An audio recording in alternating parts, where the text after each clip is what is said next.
Hey, everybody. Thanks for joining us. Hope you had a good Christmas and Happy New Year. Let's go ahead and do your questions. You can unmute yourself. You can type in. Go ahead and fire away. Go ahead, Linda, then Teresa. Hey, happy New Year's Eve to Hey, how are you? everybody. So I have two little testimonials for you and then a question. Okay. First testimonial is for the Golden Seal tincture. Oh, good.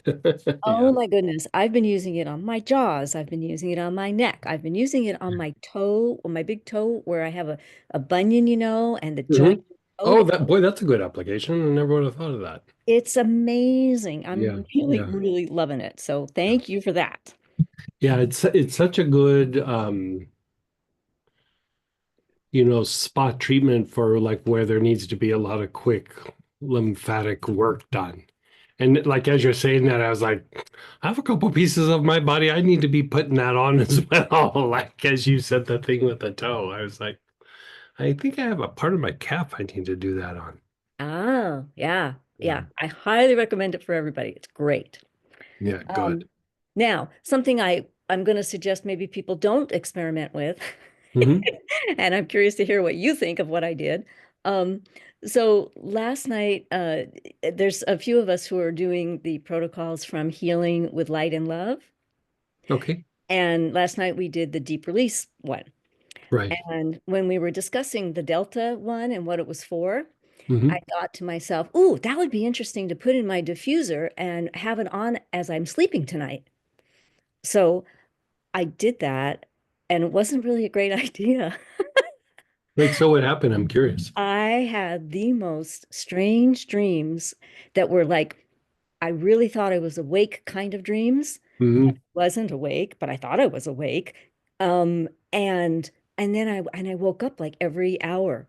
Um, And I woke up this morning not feeling very rested. But the dreams, they fortunately they weren't like scary bad dreams, but it was like I was awake and I was in my apartment and I was Oh, hearing music from the plaza next door. And I thought, how is it they're having a concert at 2 a.m.? This is crazy.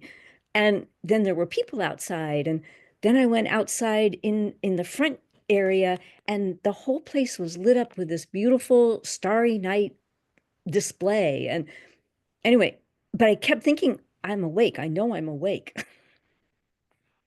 So wow. it was an unusual night, and I don't think I would do it again. So I'm curious, because like with some dream work,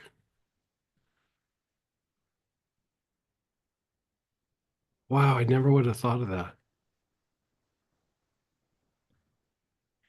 Like when you were in your dreams, like how conscious were you?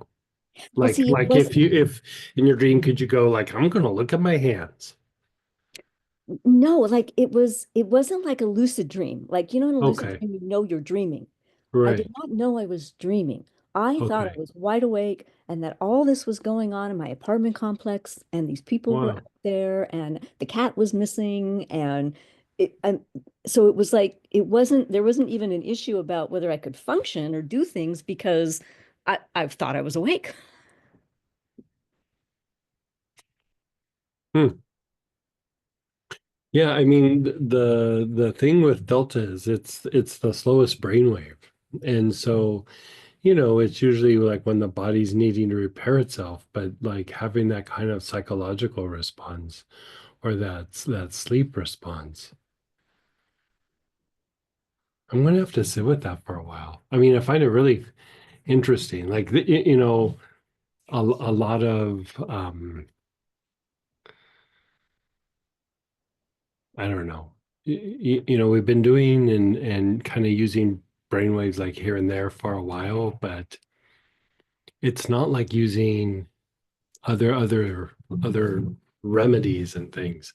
Like the brainwaves are very, very interesting. Like we're in the process of pulling together some devices and even like possibly having somebody who does brainwave like studies and things where we're going to look at the oils and even just the idea of, you know, Okay, sit and recall a difficult person or a difficult time, and just what does that do to the brain and the brain waves, and kind of charting some of that out in a way that's almost more like about validation than anything. But I think the more that we end up going down that rabbit hole this next year, it's really going to open up some potentials. And that's why I've always hesitated a little bit of really harnessing brainwaves for treating different conditions, because they're just so complex. Like you know what I mean? There's just so much more to them than that. And so, like, if you said, like, to me, 2 days ago, hey, I'm gonna use Delta for sleep, I'd go, oh, very interesting. Let me, like, I'd be very curious to see how that went. And your experiences would not been what I thought would happen. You know what I mean? Like, I would think, oh, you'll probably get some really good deep sleep, and Well, that's what I thought. yeah. That's why I did it. I was like, oh, this would probably be really good for getting a nice deep sleep and a re and But so but if you think about it, I don't know. Like, if you look at it from the point of view of meditation, like when the body calms down, there's greater emotional activity, and when the emotions calm down, there's greater mental activity. Mm, And so, like, when you're hitting the brainwave, especially delta, you're calming the body and you're calming the mind. And so there is that other activity, and it's probably something similar to like when somebody's making a transition, how you have these like unresolved things kind of like come up um in the mind. Like, if people have near death experience, it's like there's a little phase where you have like those unresolved things, or just like weird things that you're like, people say their life flashes before their eyes, but it's not like all the amazing things or something. It's just like these weird random things that pop up. And then you get to this place where there's just like a kind of nothingness. And it makes me wonder if like working the brainwaves like that is almost like touching that piece of the life flashes, like the things that might feel unresolved or feel like there's not like a threat, but I don't know. Like, unresolved is probably the best thing. Because like, in my meditations and things, I'll have things like that come up, and it's always like really weird, insignificant things. It's never like a big issue. It's like, yeah, I was at this store and I had this conversation with some friend I ran into, and they said something really weird and da da da da da. And then, we didn't see each other again, for like a decade or something. But that little conversation wasn't adversarial. There wasn't anything, but there was something in that conversation. mm, You know what I mean? And I yeah. I might have to do it just to see what you experience. Yeah, what I did is I have a diffuser that will diffuse for a little bit and then stop and then diffuse for a little bit and stop. Right, And I just left it on all night long. So it right. just was constantly diffusing into the room. And Wow.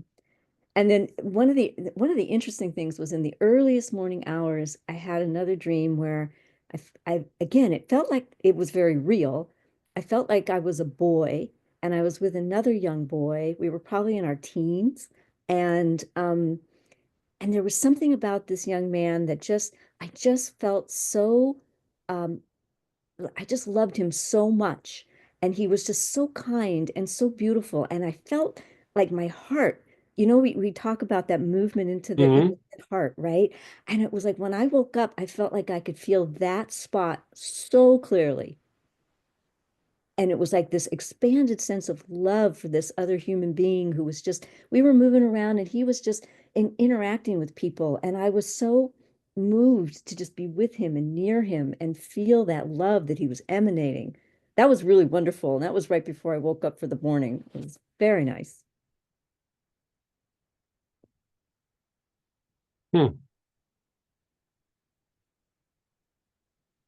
Boy, it's really kind of fascinating.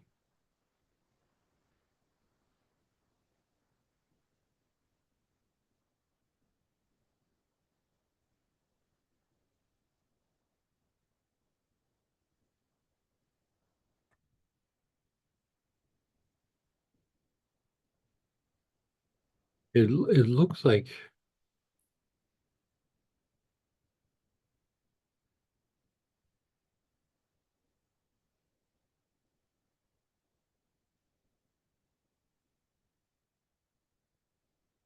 it's a weird way to say it, but like it looks like your mind got more fluid, like it could shift more and wasn't really even identified.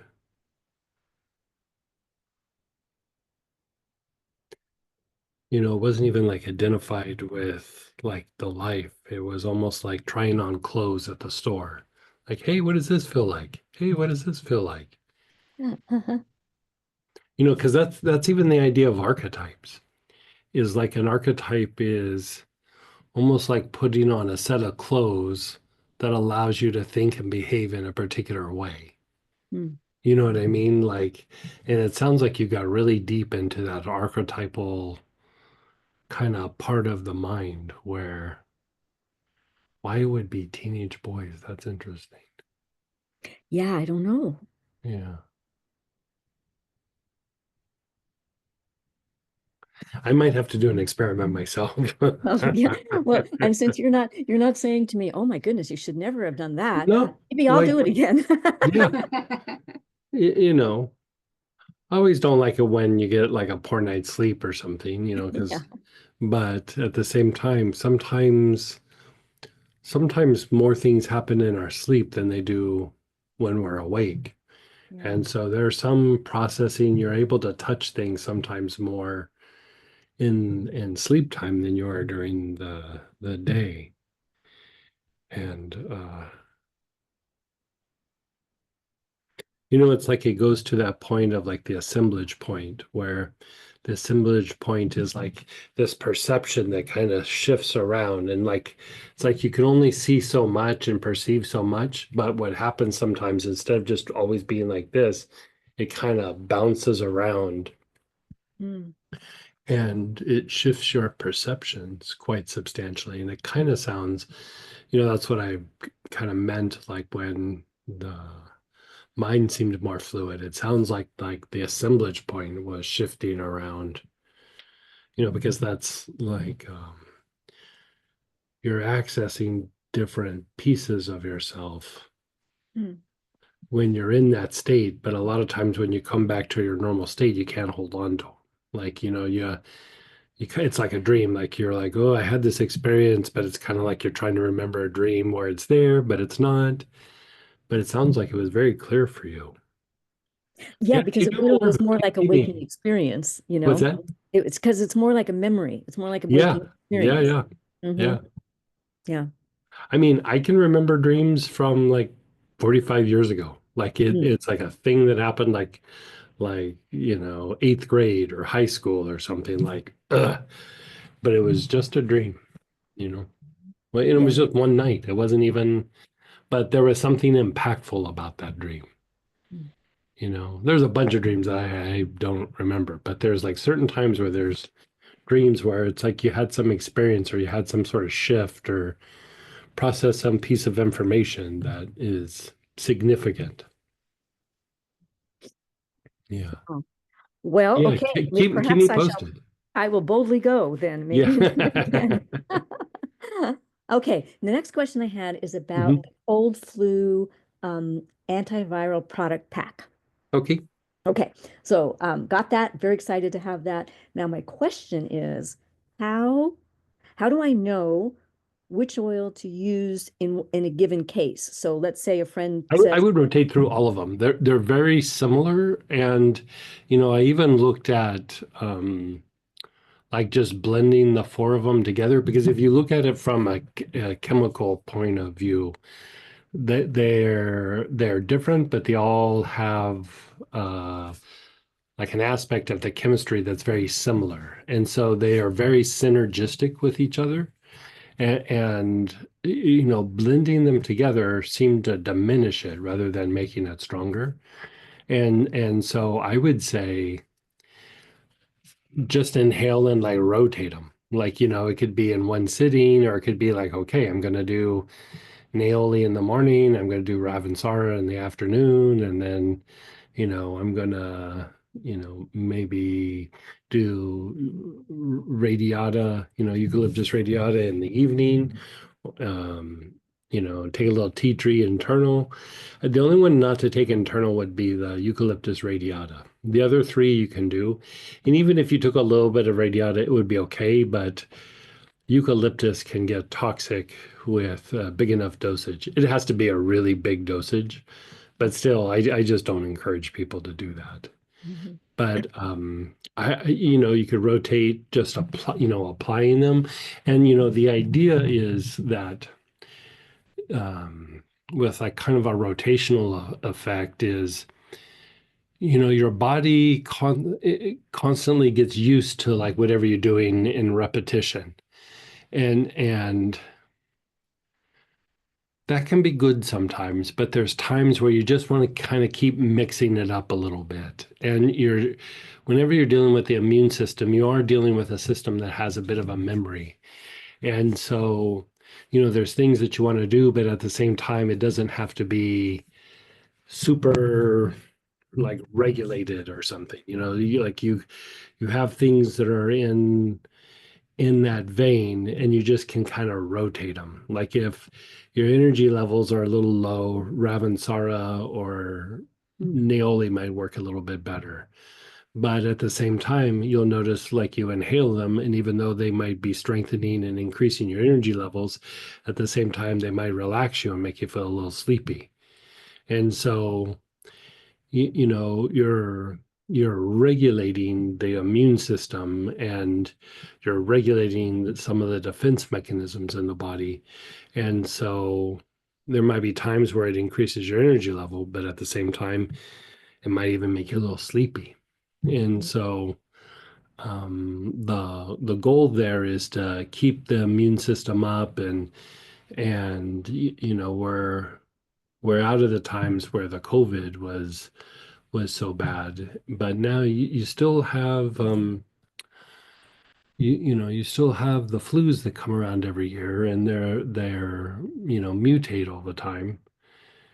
And the thing that I would say too is, you know, before COVID, there was flus, you know, influenzas and things that were going around where whooping cough was like really bad in adults.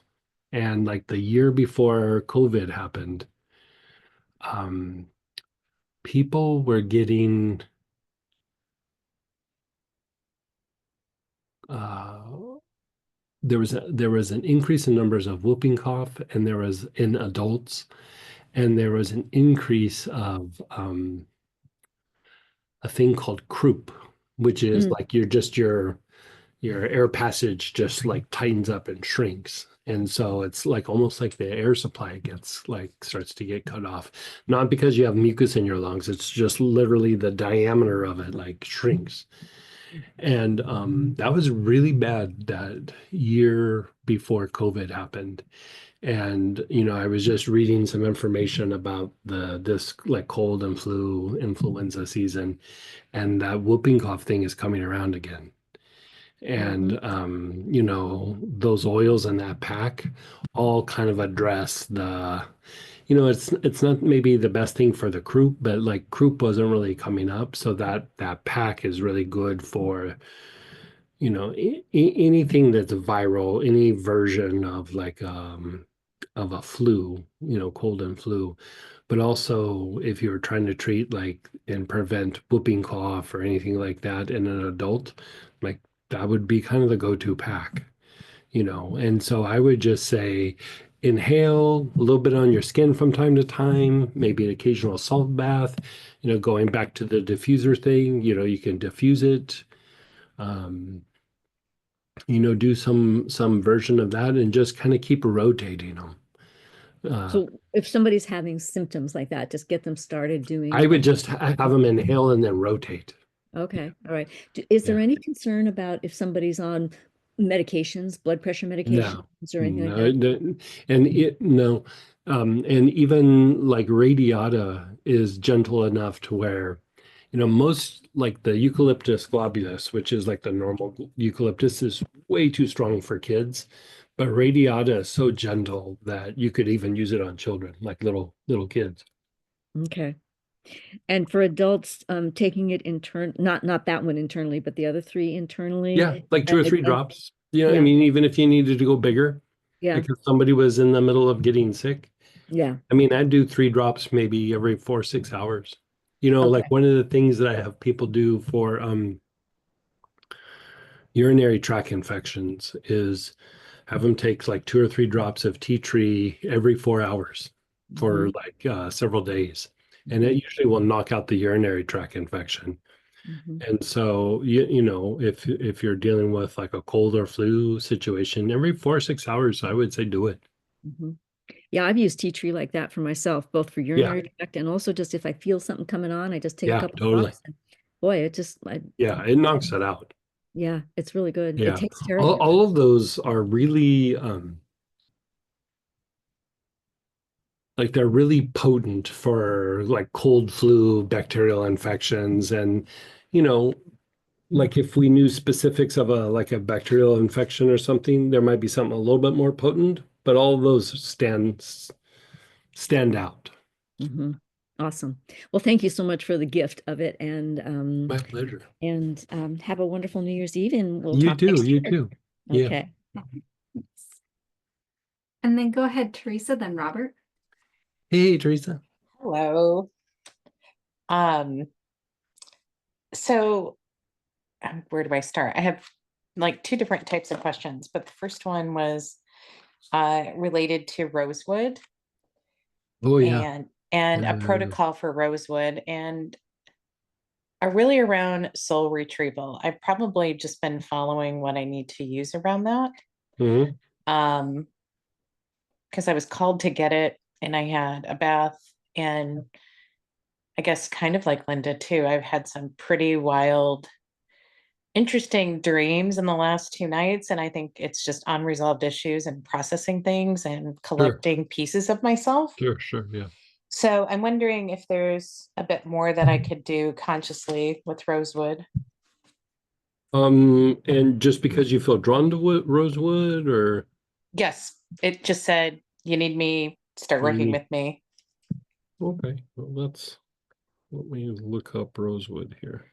Yeah. And I think I looked it up. Let me just put when I purchased it and then I looked at it, I'm like, okay, makes sense. The soul retrieval. But I think there was another one in here. Um, it's really about punishing oneself and self-sabotage. Probably is also a part of that or an attachment of projections that Okay.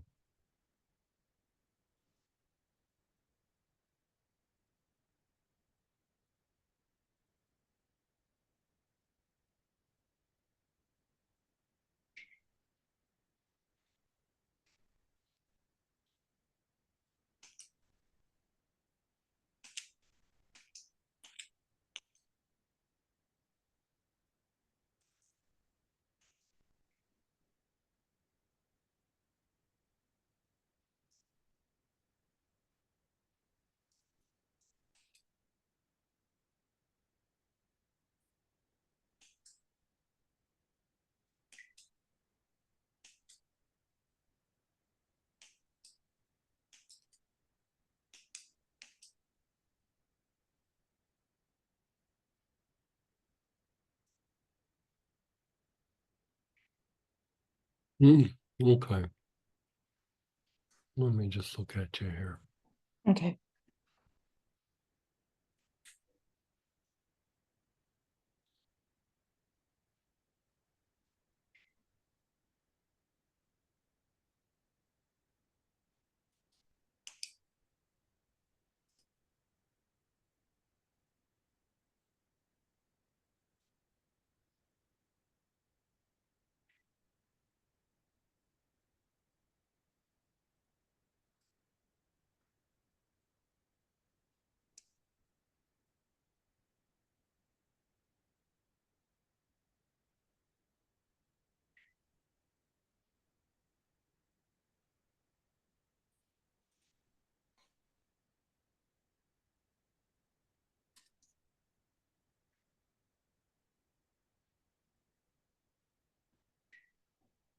Interesting. Okay. I would say, there's this pattern that, um, depending on what oil you use, it has, it's like all the patterns, it has different properties, but the pattern itself helps with like realizing, perceiving, but then also helping something to fall away. It could be Hmm. old perception, it could be an attachment, it could be, who knows. Yep. Um, but it's throat minor, back throat,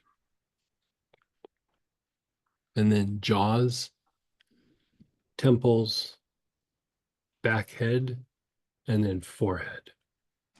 Okay. So that's And you could sit and think of situations, but you could also just do that and let it do what it's going to do. okay. And you could even take a few drops of it internally before you do it. Okay. Um, that's one thing that's really nice about Rosewood. Hmm. It's very, very gentle. Like it's very, very soft. It's very like it's not going to make anything happen, you know. Like you look at something like tea tree, like we were just talking about tea tree or peppermint or cinnamon. It's like the Marines hitting the beach. Ugh, this is going to happen, right? Where Rosewood's just like almost like kind of like soothing and nurturing, and it allows a process to happen, but like in its own time, Yep. if that makes sense. And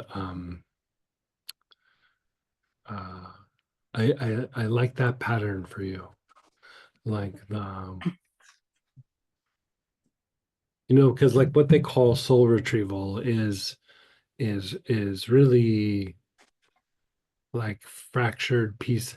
It's, like even the word fractured is not the right word. I would say it's compressed pieces of the ego, Hmm. and they're usually compressed because there's something painful or traumatic that happened.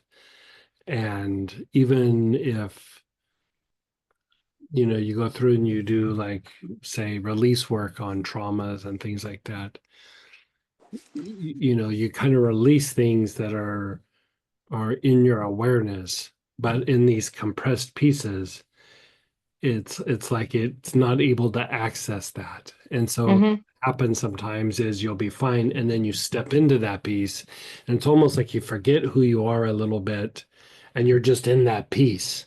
And then you're able to step back out of it and you're like, whoa, God, I got a little weird there. When really it was you're just stepping into a piece of the psyche that you're not accessing during the normal everyday processes. And so, shamanically, they refer to that as soul retrieval. And, they have Hmm. explanations about it all. But if you look at what's happening, even like when you're dealing with, they used to call it multiple personality syndrome, but, now they call it dissociative identity disorder. But, Hmm. you know, even in the terminology in that condition, I really like looking at conditions like that because in the extreme, you can see Hmm. the subtle in people who don't have that issue, but you can see like it's like one hundredth of that. Hmm. It's just like that person got so traumatized where those happen. And even like when I was doing that work with a psychologist, they would use the term fractured a lot. And so at first I was like, okay, so there's fractured pieces that we got to call back. And the more that I did the work, I was like, they're not fractured. It's just like they're compressed. They're just still there, but they're so compressed that when you step into it, you almost kind of lose your normal everyday person and you're in this like trauma person and then you step back out. It's still the same person, but it's like how the body would form a cyst around something Hmm. about like a foreign object or some toxic thing in the body would go, well, wrap that up, keep it isolated, not gonna bother you. You know, Mhm. mine does a thing like that somewhat. Yep. And the thing that I like, and everybody has these, like you Mhm. know, to a certain degree. You know, some of us might have a lot of them, and we look at dissociative identity disorder or multiple personality disorder. You know, that's usually somebody who's been heavily traumatized, and it's a defense mechanism, and they have substantially more than the normal person. Mhm. But the mechanism is there for all of us. Mhm.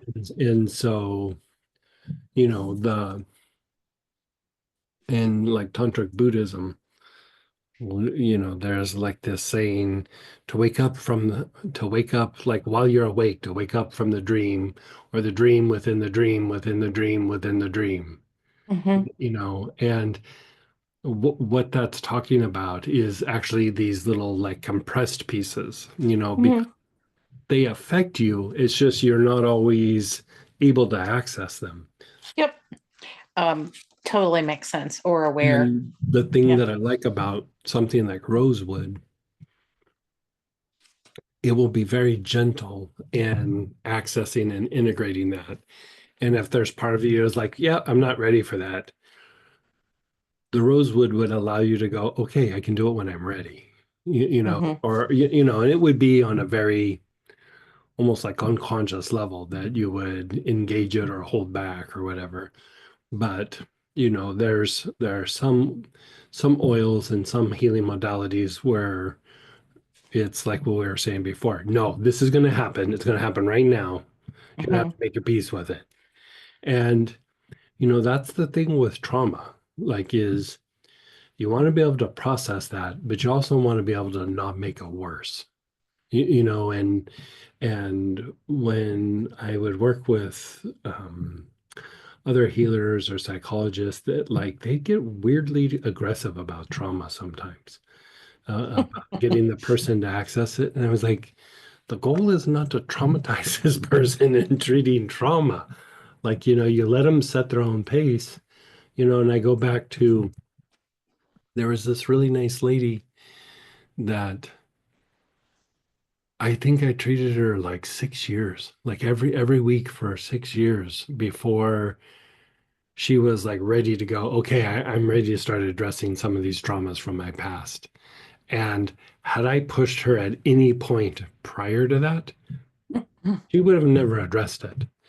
But like, you know, she had been so traumatized that she needed to know that it was a safe place, and not just like, oh, I feel good. She was like, I need to feel good, and I need to watch this for a while, you know? And so Rosewood kind of does that. Like it just allows things to move in a way that is okay. And if you want to go fast, it will facilitate that. And if you want to go slow, it will also facilitate, you know? Yeah. Yeah. Yeah, that makes sense. I think it was facilitating. I can't remember when I did the salt bath. It was last night or the night before. Yeah.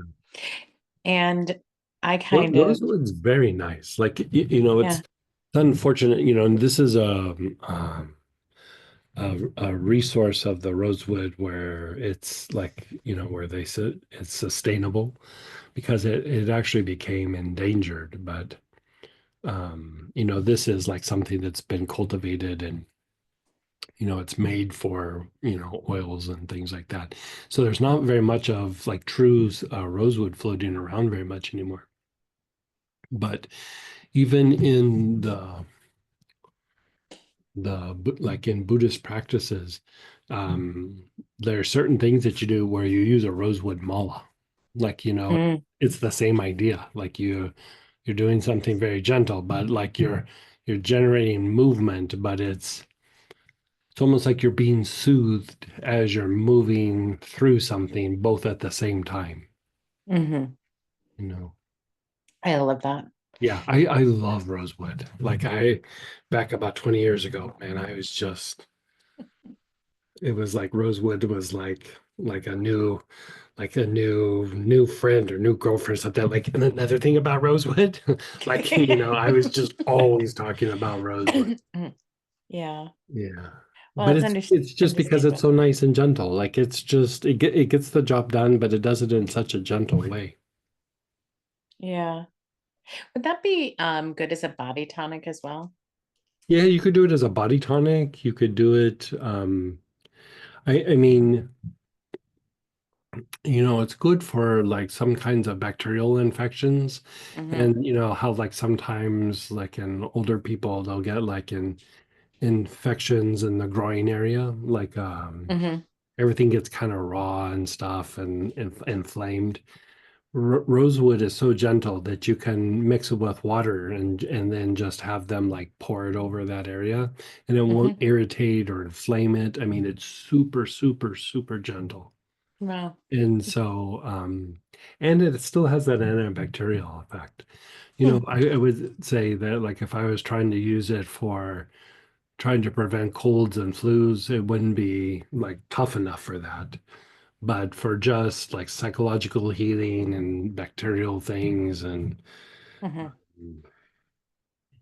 I like it for the immune system too. Like Okay. uh but yeah, it's very nice. Very nice. Thank you for that. Yeah, and you could use it super long term, Okay. you know. And then just before the practice, take a couple of drops internally. Mhm. Okay.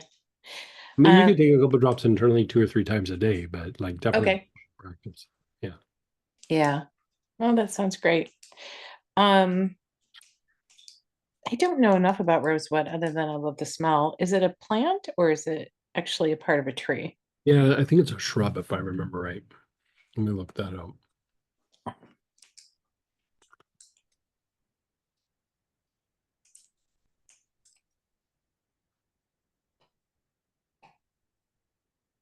Hmm.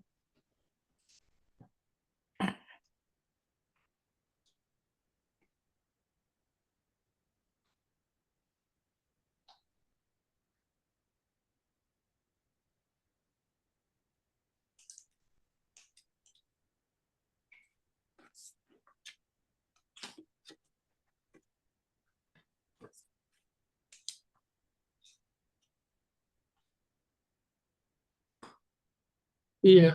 It's like maybe you could call it a shrub or like a small tree. Okay.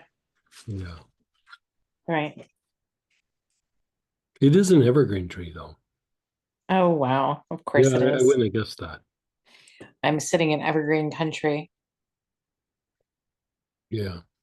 Most of it comes out of Brazil. I got it. Okay. Mm, And very a little nice. weird fact, like they use it for chopsticks a lot. Okay. I know. Huh? I'm I wondering. think because it's so pretty. Like, Yeah. wood, like nice or fancy chopsticks. Huh. I'm wondering if I've owned a pair. Yeah. Um, okay. So I'm from Rosewood. I just have a few other technical questions. So Mhm. ginger, CO2, and KMG, can you take those internally? The KMG, you're talking about the essential oil blend, not the herbal blend. Yeah, the essential oil. Yeah. Let me look up I that. know that I got it for like clearing stagnation in the spine. And when I looked at all the Sam sent me all the ingredients in it, it all looks like it'd be good in a curry. Yeah. Yeah, it's very good for the autonomic nervous system. Mhm. KMG. So maybe a better question for me then is, what recommendations would you have for me to use it? I have the body tonic and I have the essential oil blend. I would still probably I would still use it topically or in inhalation. Okay. Body tonic, I would just slap it on your torso. Okay. Inhalation, you could do just sustained inhalation. You could direct it to a part of the area like the digestive system, or like you're talking about the spine. Hmm. The other thing that I kind of would like, uh, like if you wanted to explore it, is that pattern, front heart, back heart, forehead, back head, and then pause, and then back head, forehead, back Mhm. heart, front heart. Because there you're just that breathing pattern is toning and balancing to the autonomic nervous system. But then to utilize the oil that way would Mhm. also be pretty potent. And so done over a period of time, it would be very fortifying to both parts of the autonomic nervous system. And so, we're always looking at like, is one part losing tone versus the other part? And yeah, that could Okay. that could be a good combo. Body tonic is easy. You can get the same benefit just slapping it on your body. That's super easy. Yeah, I'm almost out of that one, so now I Yeah, need to move on to the bottle. yeah. Okay, that's great. And then the ginger CO2, I'm assuming that that's fine to take internally. Yeah, it's very strong, so definitely put it in water or chase it with water, but Yeah, it's got a kick. Like I would say it's 3 or 4 times more potent than normal ginger. yep. Yeah, And it's that would be good to just cleanse out the intestinal tract.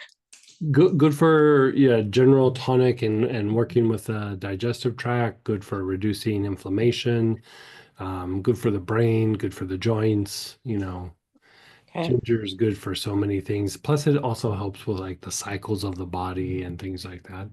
And so, it's one of those things where you can almost call it like a tonic herb or a tonic oil, where it does a bunch of things to treat it, but also it's really good just as you take it to Hmm.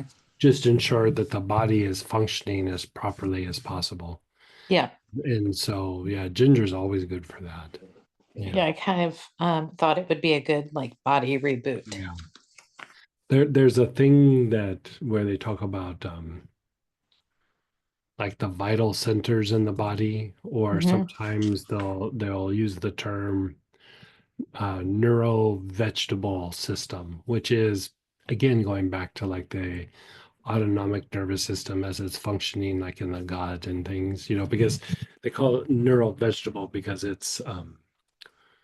uh it's the involuntary part of your nervous system. And so it's very toning to that. And like, those times where you start to feel a little crappy, or you just feel like, "Ugh, I'm falling apart." Like if you step back and looked at it, like a lot of times there is starting to be depletions or deficiencies in those areas. And it doesn't mean it resolves like the symptoms like how we would think about, but Hmm. it would help tone the body in such a way that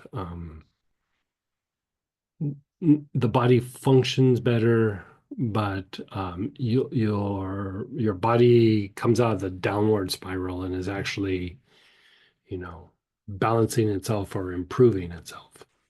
So it'd be helpful for regeneration then. Yeah, Okay. yeah. Um, and so Sam, just to let you know, I'm asking all the questions I sent in email. I and was noticing. Awesome. we'll just get them all Get a out. much faster response this way. Exactly. And then last but not least, do you have any plans to do classes in, I guess I'll add a different one in like Seattle, Michigan, or Atlanta this coming year? Atlanta, I haven't taught in Atlanta in like probably 10 years. Okay. Michigan, I don't think I've ever taught it. I don't think we've taught in Michigan before. Mm. We had somebody who was a potential organizer like 5, 6 years ago, I think, but it just never panned out. Okay. And so I'm sure we'll be back in Seattle at some point. Okay. All right. I'm just planning my travel plans for Yeah. 2025 and seeing if I can align them with where you guys are going to be. Okay. Well, thank you very much. Yeah. Appreciate the help. And then go ahead, Robert, then Lolly. Hey, Hey, Robert. Greg. So you were mentioning tea tree for UTIs. Yes, Can it works be done really good.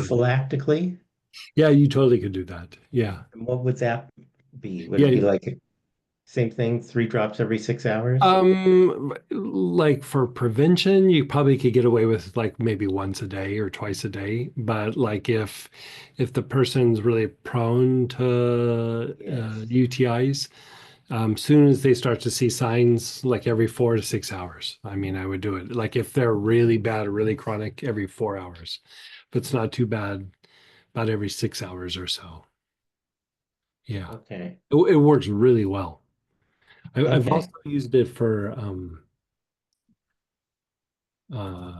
cystitis, like like an inflamed bladder, the inflammation on the inner part of the bladder.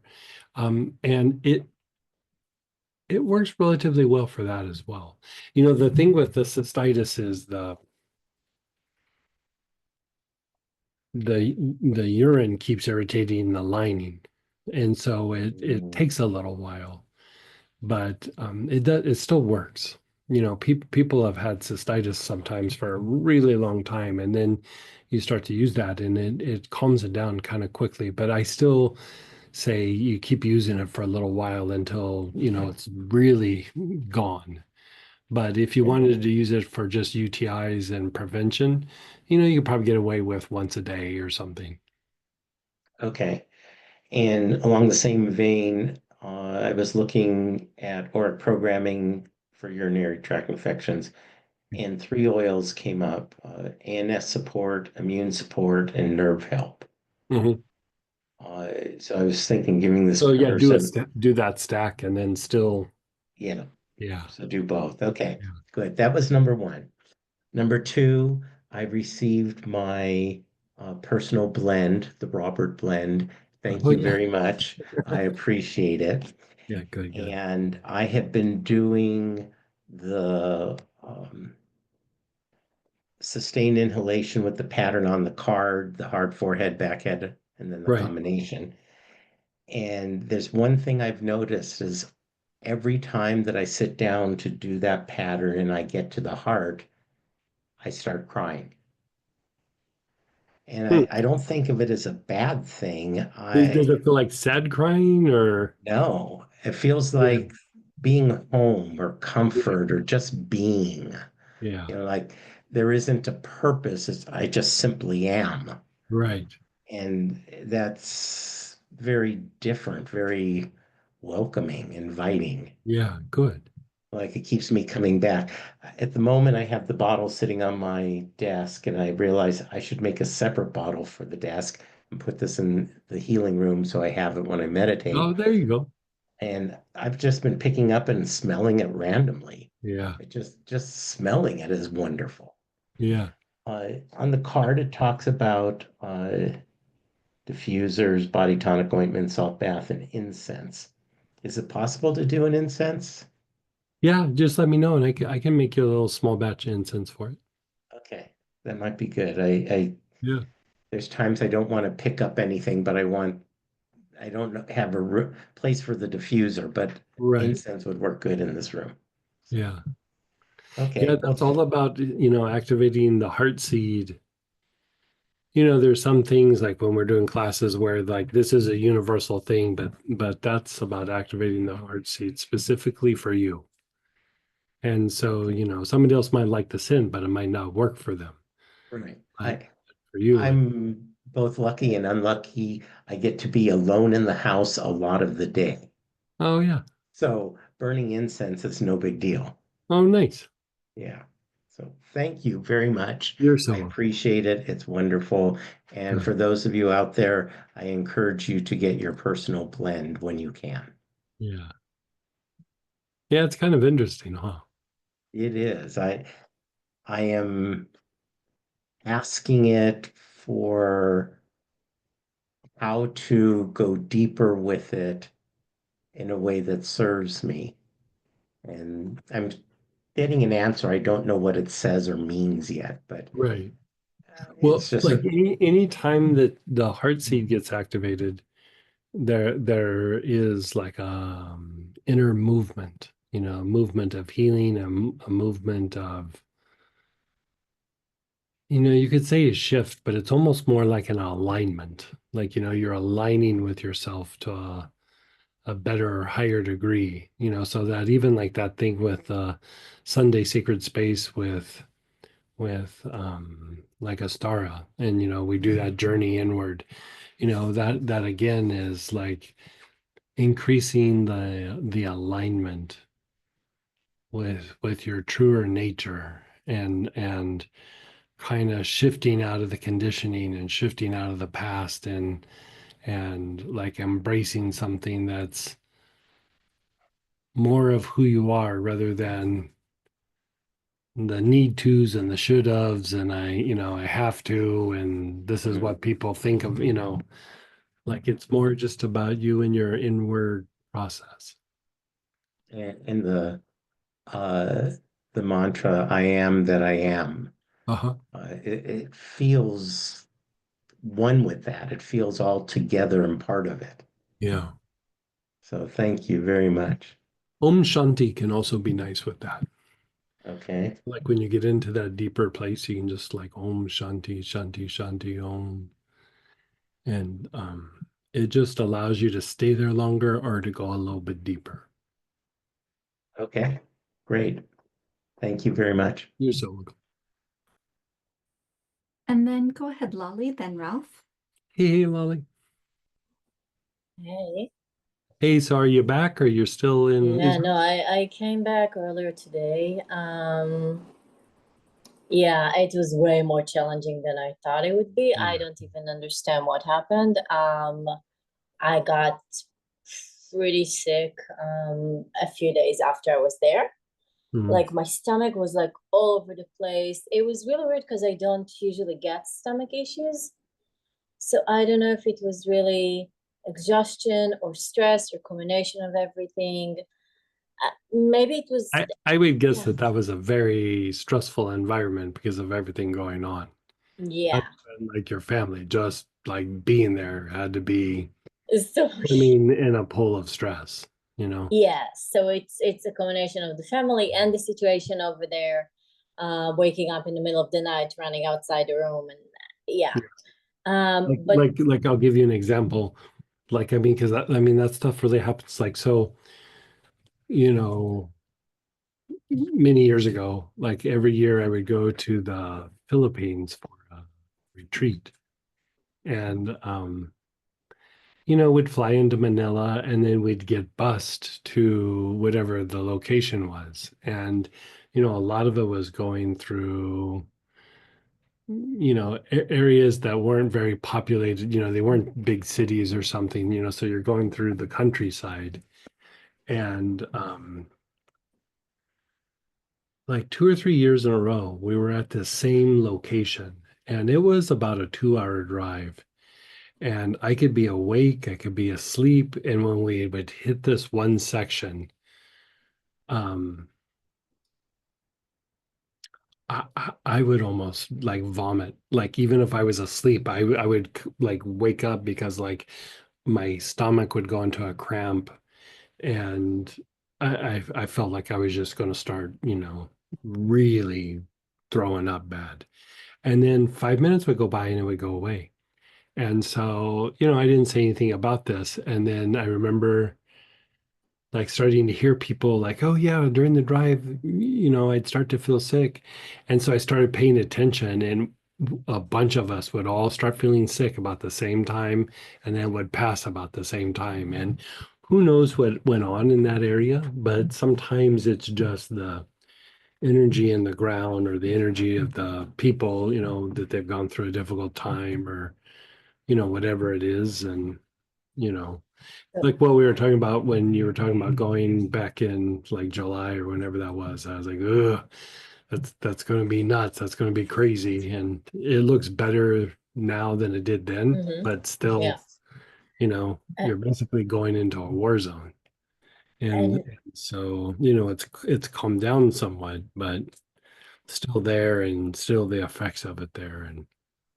And also, I mean, I was eating different things than I usually do, and also spending time with my family. It's very, very intense, and I have to really help do what I need to do, not, express anything of what I, thoughts, feelings, whatever, just But the main thing that really bothers me is the fact that, you know, I do so many things, and I still got something. And the main issue with getting this thing, which I never expected to happen, was that I couldn't handle anything, like any of the oils, like inhaling or taking them internally. I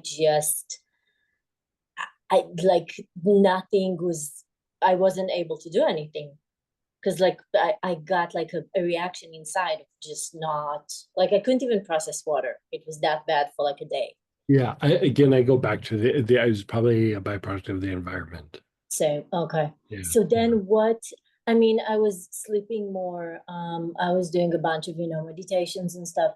I'm feeling better, but I'm still, something doesn't feel, something still feels off. And also I got a sore throat a few days ago that still is better but not going away. And I'm not sick, like I'm not, it's not a cold or flu or, and I'm doing, I would do a bunch of etheric cord work and go like chakra by chakra.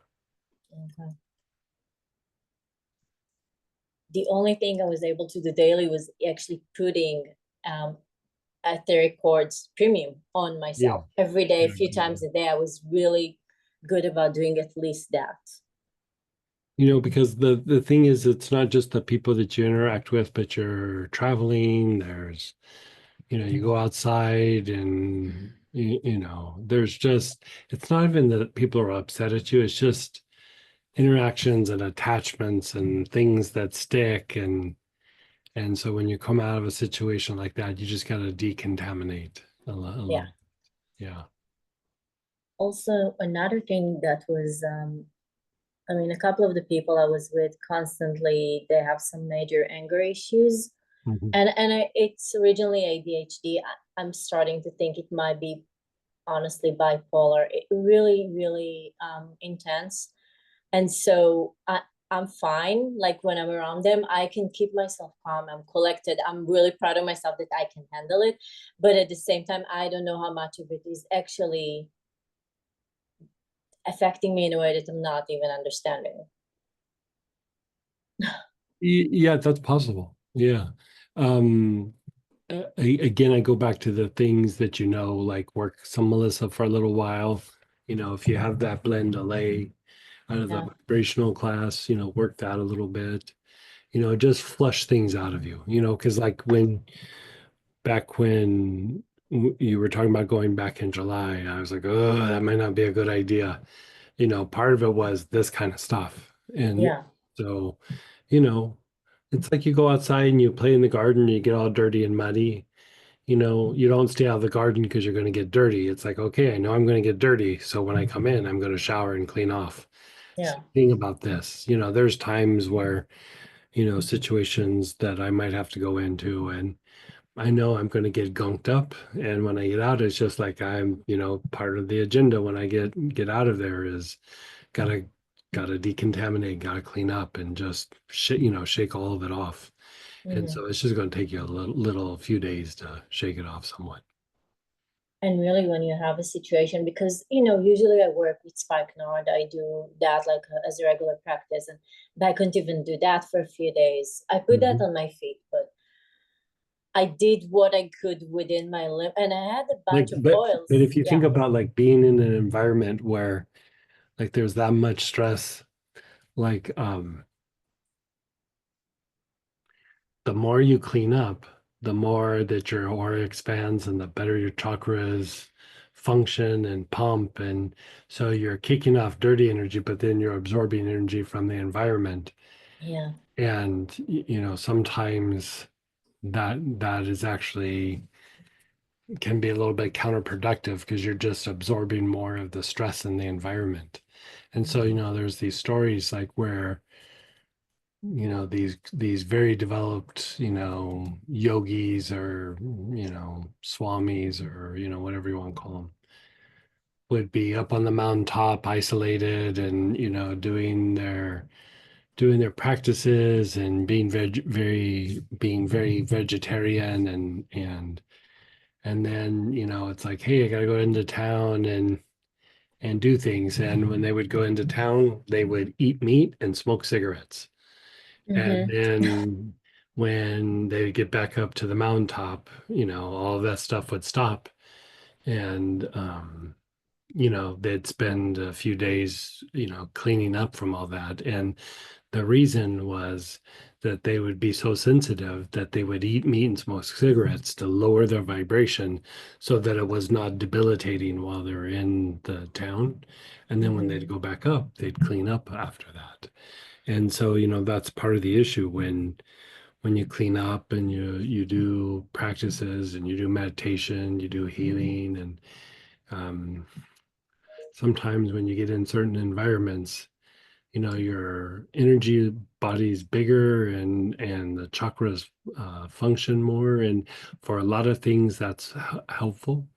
But in these kinds of situations, you need to temper it a little bit, and yes, you'll kick it off faster than normal, but still you can I mean, if you think about, like, you can hear noises farther away when everything's quiet and silent versus being surrounded by noise all the time. You're being surrounded by noise, you really can't hear very far, so you're not that sensitive.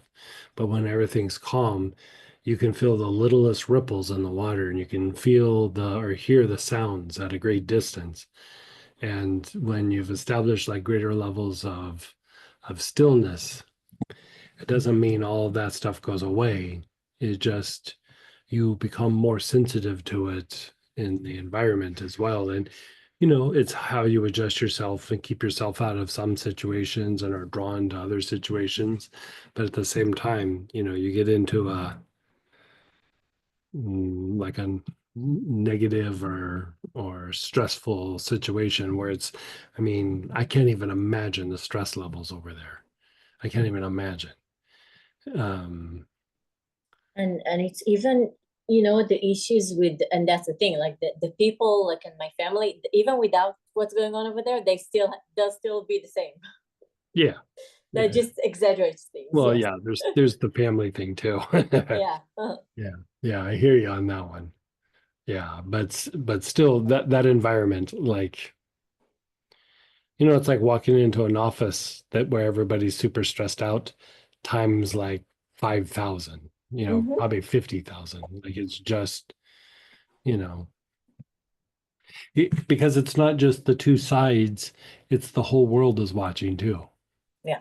You know what I mean? Like, there's a lot of thought forms and stress and everything all being projected in that little area. And so, yeah. So yeah, so that's mainly what's been going on, and it was Maybe kind next time Zoom. yeah, right. You know what I mean? But now I also know what to expect, so I can Yeah. be, so I can kind of work things out differently. The interesting thing was, when I was there with my sister with the kids, I was there 100%. So I was which is mostly what I've been doing over there. So okay, well, thank you.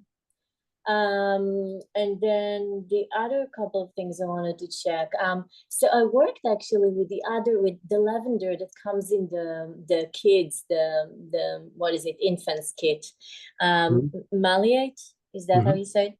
So I worked with that, which is, I've never actually smelled it until, I was there because I sent her the kit. It's really nice. Oh yeah. It is the most relaxing lavender. Okay. The little one really, like, she has a 4.5-year-old, and I was like, "Do you want to smell the good smell?" And she got so excited. So yeah, that was great. Yeah. But then what I'm wondering about is, would you work with it the same as you would work with, like, do they have the same properties, like the Bulgarian and this one? Yeah, a lot of the same properties. It's more relaxing. Yeah. Okay, so I can use it the same way as I would use the Bulgarian one, just okay. So I was wondering about that, so thank you. And then, okay, so another thing I want to check. So if we're looking at these issues, so my sister, I don't know exactly how that happened, but somehow when she was born, she already had some knee issues, and she's always Some had issues? Knee. knees, her knees. Okay. So it's kind of painful. She's been living with that, over 40 years now. Has it ever been diagnosed as something, or she just not really, and she never really treated it.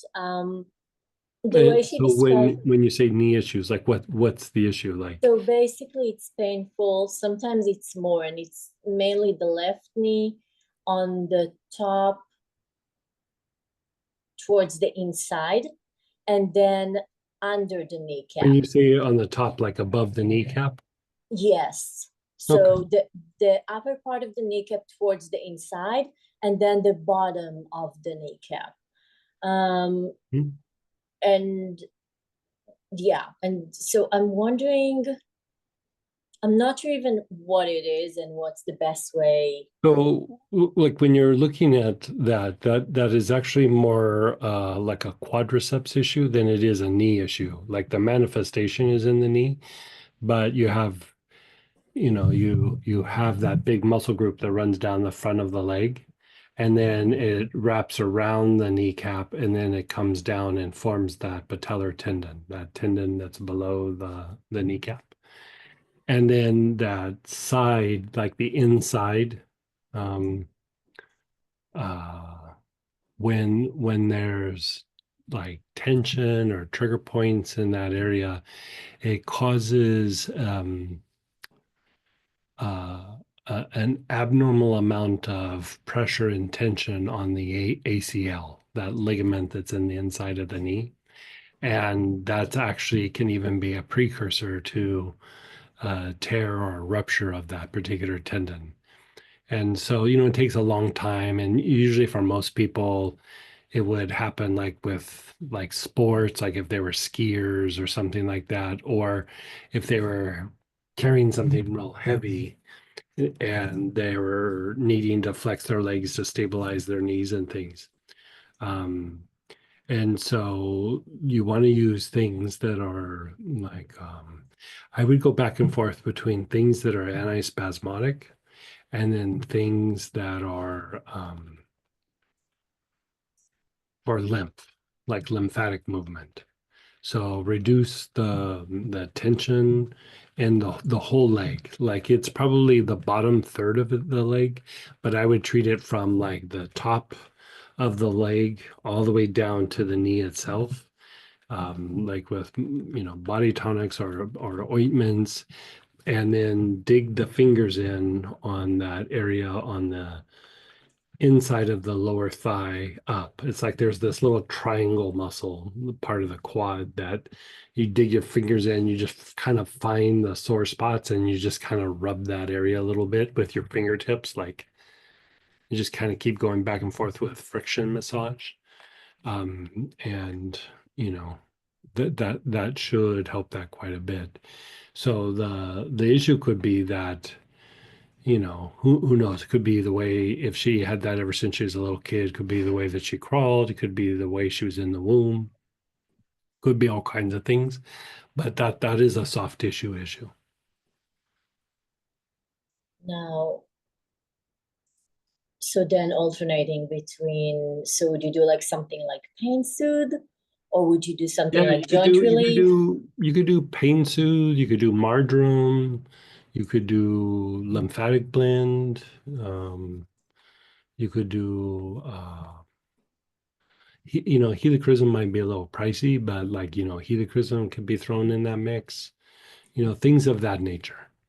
And if I want something that's, what would be the easiest one thing that she can do? Like she doesn't have time, she doesn't want to deal with anything, she has the kids, she needs something that's going to be, oh, that's easy, I can do it, because otherwise she won't do it, type of thing. We'd probably put marjoram on there neat, and then maybe the following day put a body tonic of like the lymphatic blend on that area. Okay. Yeah. Okay. Yeah, you just go back and forth with that. Okay. I'll try that. And I also gave her the only thing that I was able to give her and she was open to, and she's like, oh, this is smelling nice with sage. I'm like, okay, then here you go. Here's a rollerball of sage. Use it to whatever it may be, relaxing her in many, whatever it may be for now. But okay, so thank you. But then you would still treat it from the basically the entire leg with that, with the marjoram and the lymphatic blood. Yeah, you got to unwind. I mean, it can get a little complicated because I would start with the quadricep, but like sometimes what happens is you have a balance between the quadricep and then on the backside of the leg, the hamstring. And so, you still got to start with the quadricep, but sometimes what happens is the quadricep is having an issue because the hamstring has an issue. And the hamstring sometimes is too strong for the quadricep, and the quadricep can't fully extend. And so that starts to cause a bit of a problem. So at first, I would say you're just treating the quadricep. But if it doesn't completely resolve itself, and we know that she's been doing going at it pretty hard therapeutically, then you still treat that for a couple of months probably, and then you let that go and you go back to the hamstring, and you would do kind of a similar thing to the hamstring and not touch the quadricep and unwind the hamstrings, and then eventually come back around and treat the quadricep again. Yeah. And then is there anything to take internally that would be? Not really. No. Okay. Well, Yeah. I mean, it makes sense. You need to actually treat the area. Yeah, Okay. you need to be very specific on the site. Okay. Yeah. Okay. I mean, I knew this one guy that, he's a pretty athletic guy and everything, and you know, he left me this voicemail one time, and he goes, I was at this party and I picked up my girlfriend and I was going to go out on the dance floor, but somebody kicked me in my knee and, basically it blew out his ACL.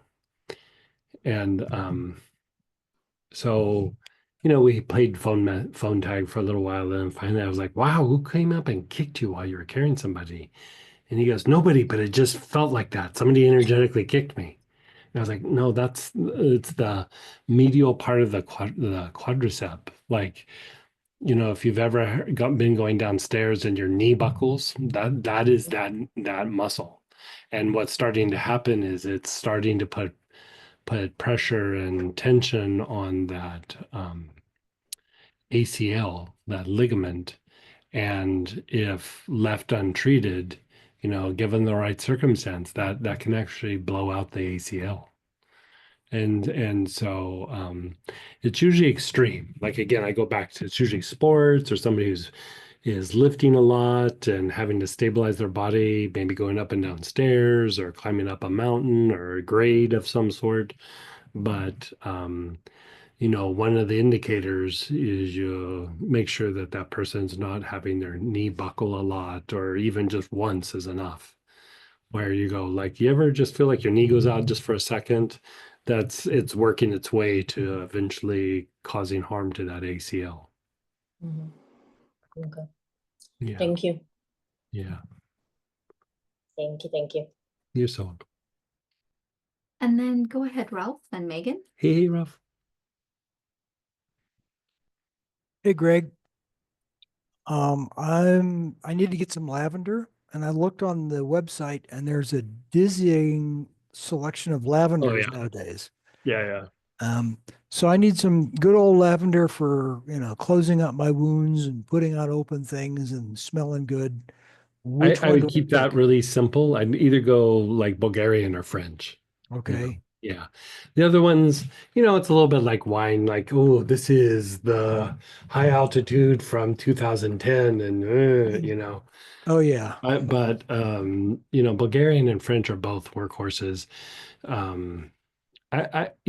Me personally, I tend to use Bulgarian a lot, except for when I'm like wanting to like relax, like maybe emotionally or mentally, I'll go to one of the more refined lavenders. But as Mhm. far as just doing like work on the body and stuff like that, I usually just Bulgarian or French. Okay. So French will be good for like at night. I just want to relax a little bit. Oh yeah. You know, put on some French French. has a little bit more of a refined scent. Okay. And so you know, and you know, when I buy my lavender, you know, I'm a little bit snobby when it comes to stuff like that. So Yeah, well, you're in the just get business, you French know. lavender. I get like the super fancy French lavender from Provence that's like specially grown and everything. I don't make a big deal of it on the label, but Mhm. it's pretty fancy lavender. Okay. All Yeah. right. We'll get some of that.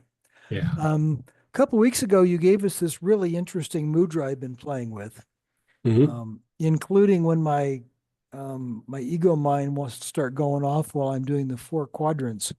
I'll add the mudra into doing the four quadrants just to keep my mind occupied. Oh, nice. Um, Which mudra was it? I don't remember.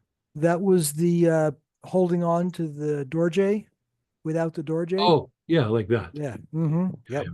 Yeah. And Yeah, so, it's about movement. Like that generates movement. And so, like you said, like when the ego or the mind wants to hold on to something, mhm, you know, um, it doesn't allow the mind to latch on as well. yeah. I notice my mind quiets down when I Yeah, do that. So yeah. that's like, I don't know what it does, but I'm using it.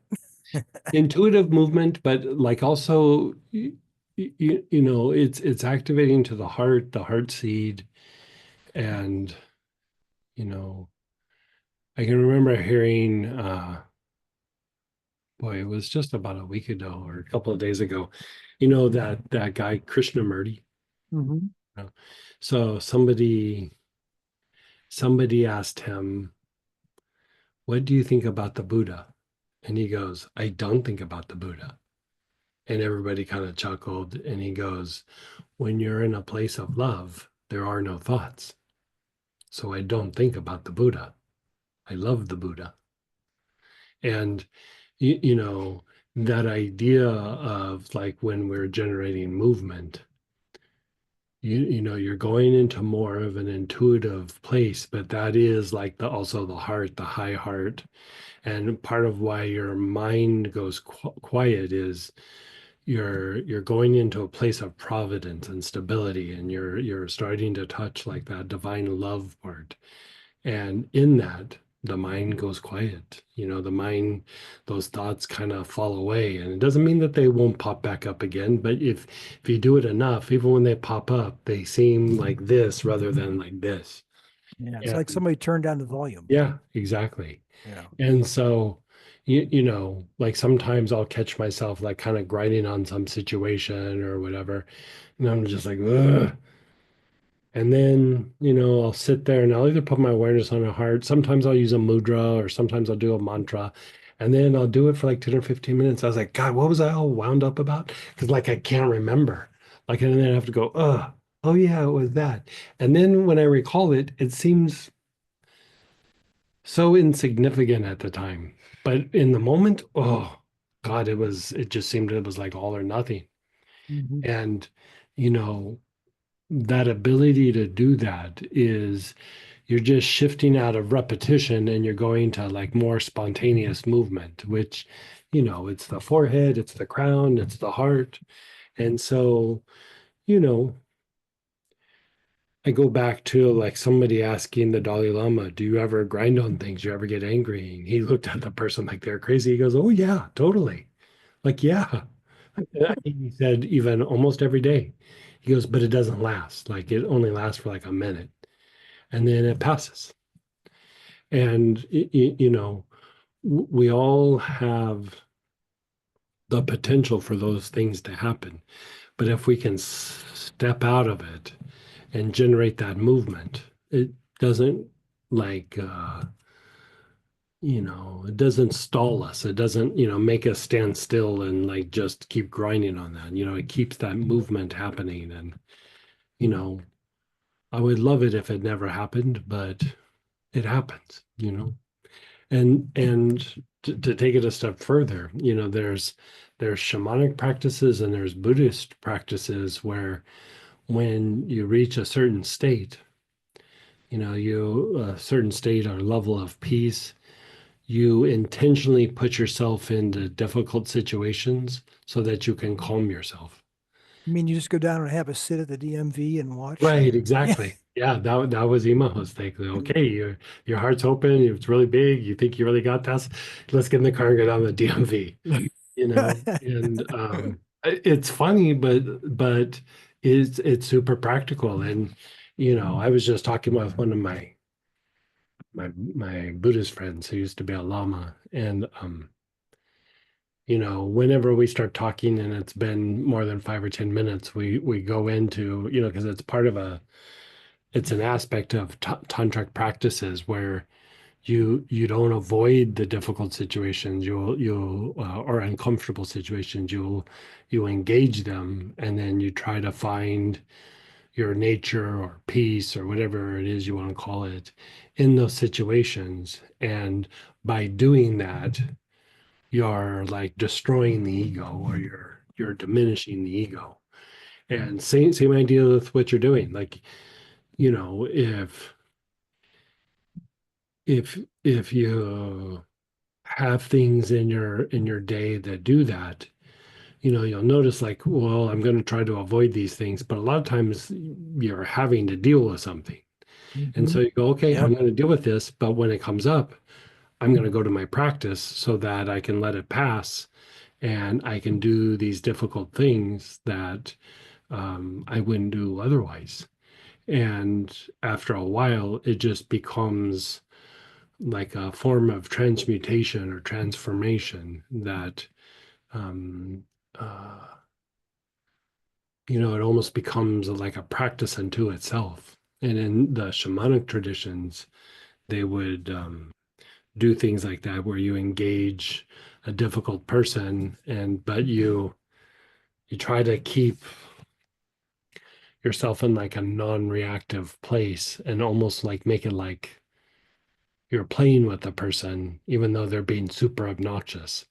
And the idea is like you engage that so that you don't lose yourself, and you're able to tap into that part of your nature without getting pulled into the drama of that person or whatever. And so, most people try to avoid the difficult person in the office, where this practice is you go down and you have a little meeting of face to face, and like, it's like, let's just do this. Like, well, Yeah. I keep running. Let's just do this, you know?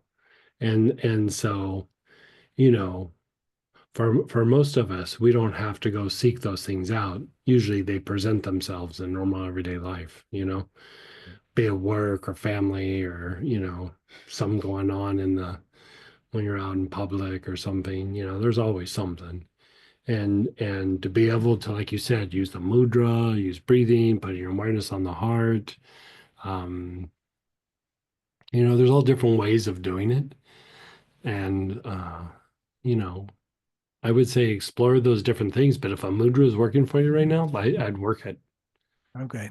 Yeah. Can I overdo the mudra? Nah. Okay. Yeah. No, All right. I mean, it's about movement, and it's about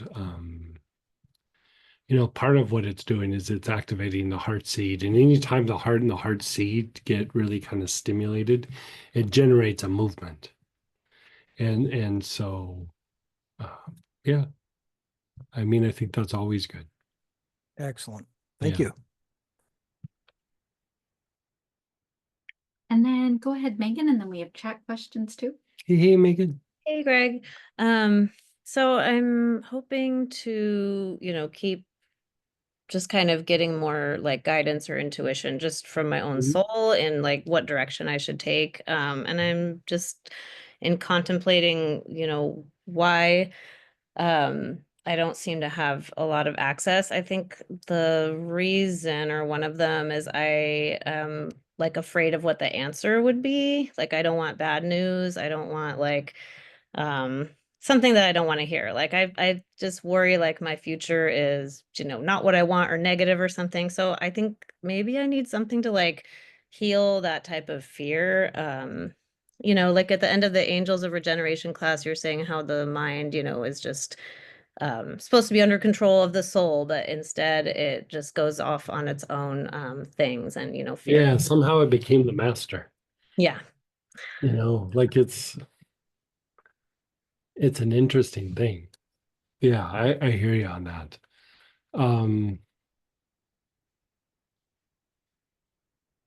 Okay.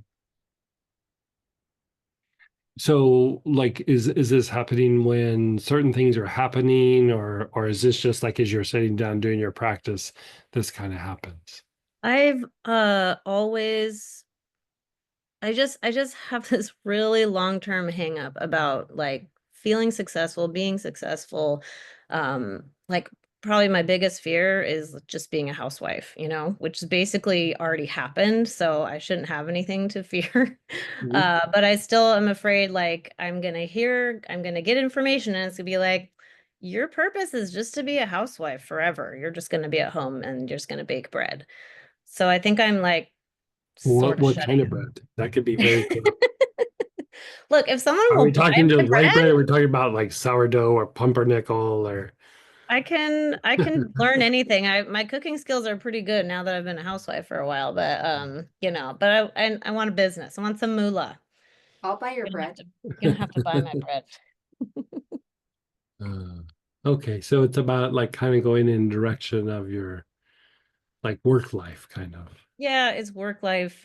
Yeah. I have so much free time. I feel guilty about it.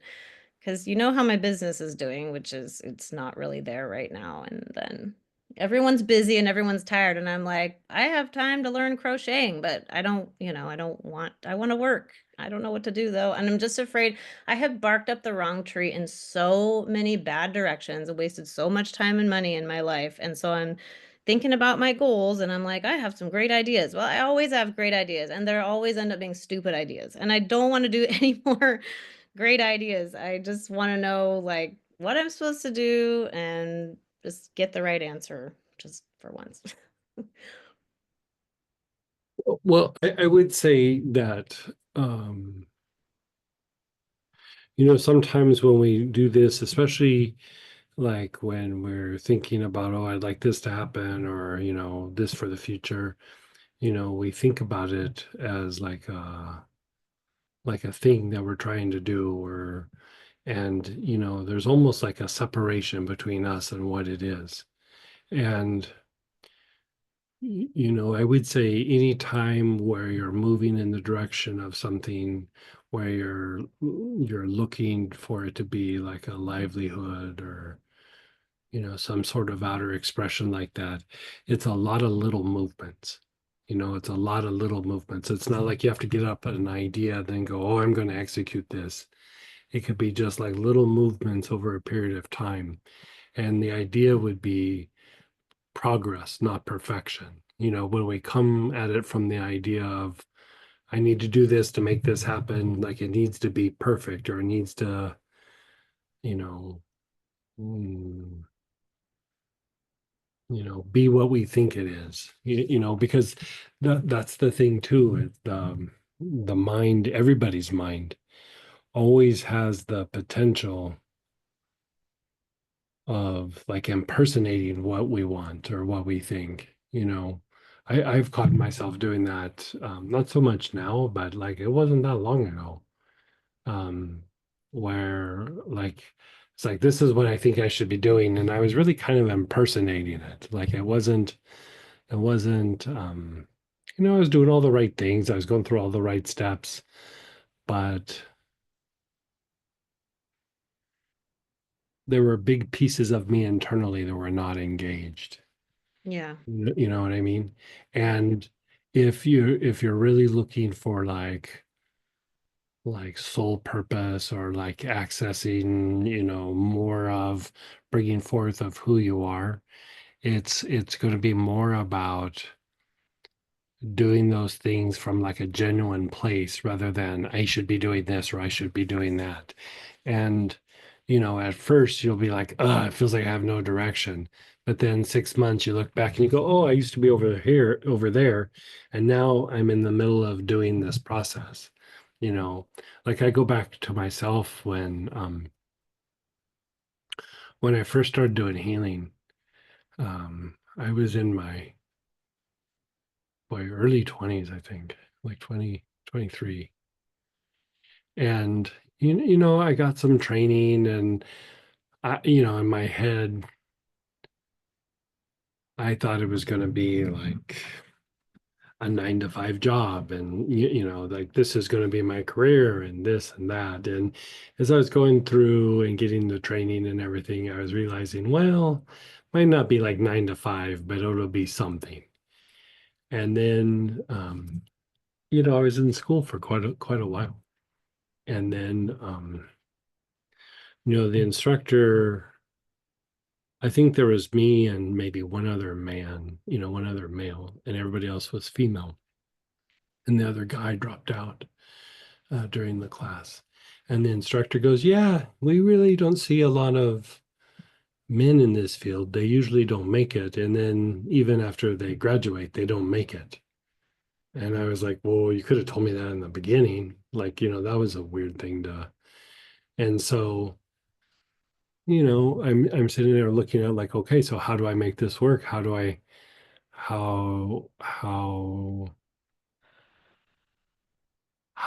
become the thing that I wanted to become?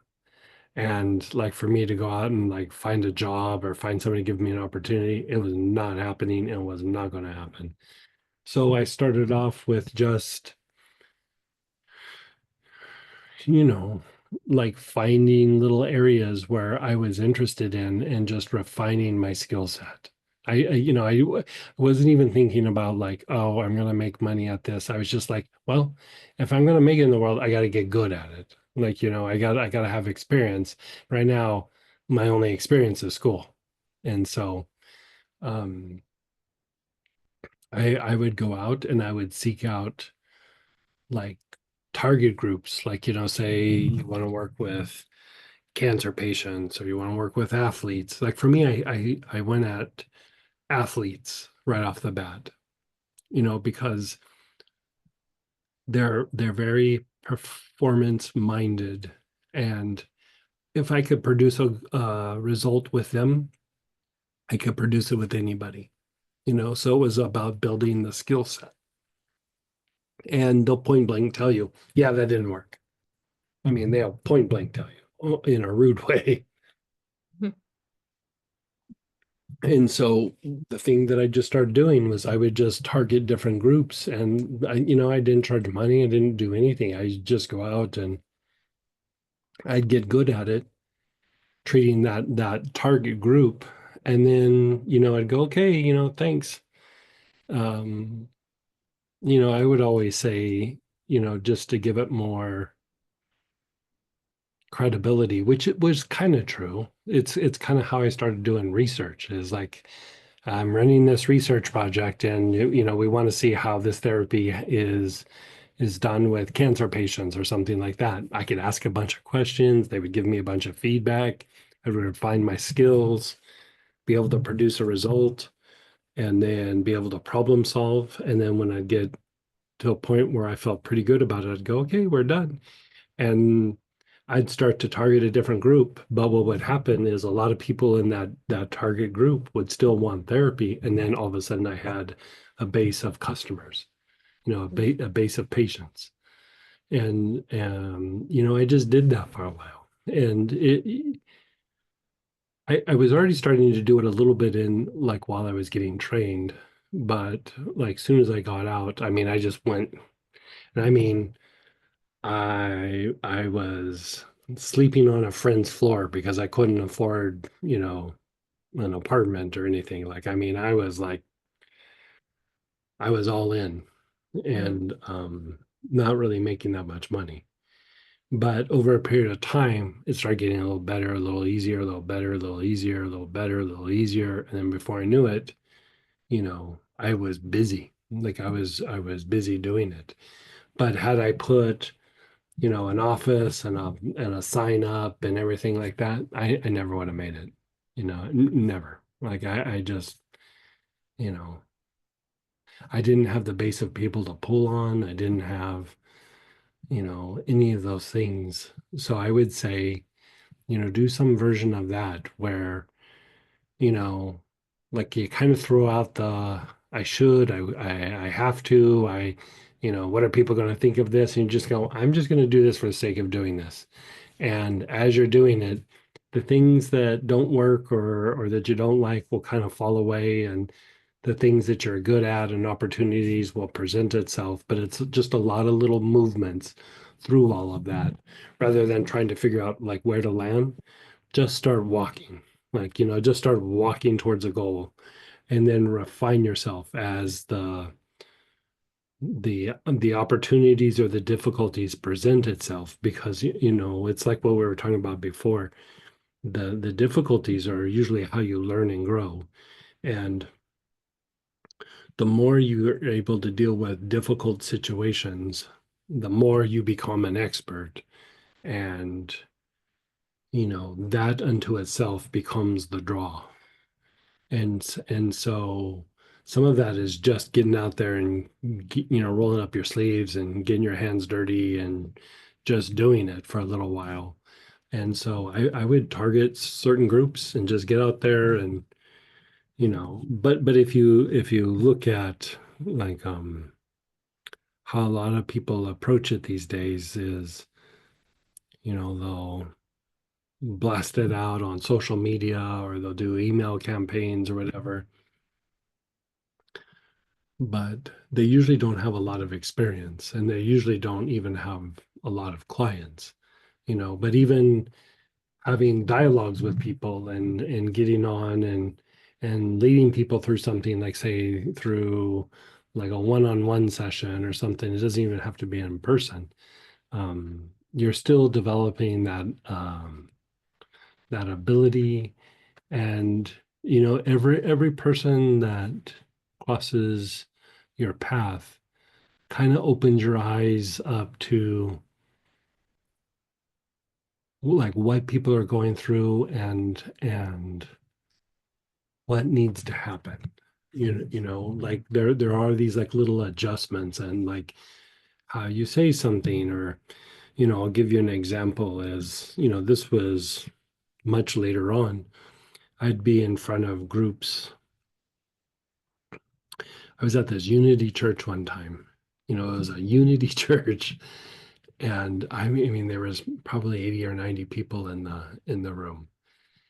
And I was talking about this and that, and somehow I went on a little tangent about the Lord's Prayer, like 2 to 5 minutes. And when I was done, all of a sudden there was this little stirring in the audience, and I'd say like 25 or 30 people got up and left. Huh. And I was like, I'm watching it happen as I'm talking. And I was like, is it like 9 o'clock? Is it time for everybody to leave? And it was like, no.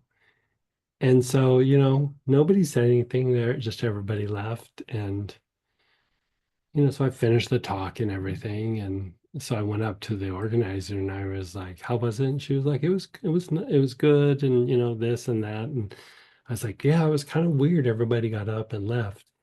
And she was just quiet. And I go, do we have any idea why everybody got up? Like it wasn't just one or two people. It was like almost a third of the group. And she goes, yeah, it was the Lord's Prayer thing. And I was like, really? And she goes, yeah. And I was like, is it just because it was like too religious? She goes, no, most of them are members of the church. And I go, they had a problem with the Lord's Prayer? And she goes, kind of. And I was like, isn't the Lord's Prayer in part of your guys' service? And she goes, yeah. And I go, was it what I was saying about the Lord's Prayer? And she goes, no, it was just the Lord's Prayer. Mm. And never in a million years would I think that that would be an issue. never in a million years. But I didn't read the room. You know what I mean? Like I was saying all the right things, but I wasn't reading the room. And even in a situation like that, being able to see the nuances of people's like reactions and their body language, and I could have switched gears very quickly. And I did see people get a little bit uncomfortable, but I was like, yeah, it's the Lord's Prayer, and I just pushed through.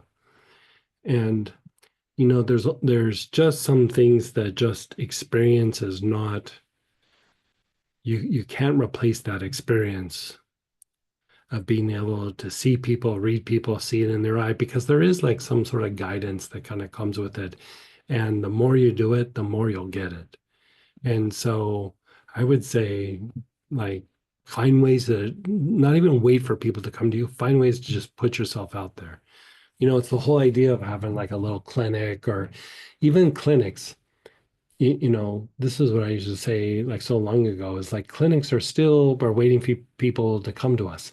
Like I would target people, make appointments, and I would go to them and then work it out, and then eventually like kind of draw people back that were interested. But it might be, with some of your time, you go and start targeting different groups that are like support groups for certain health issues or something. And I would just throw yourself out there.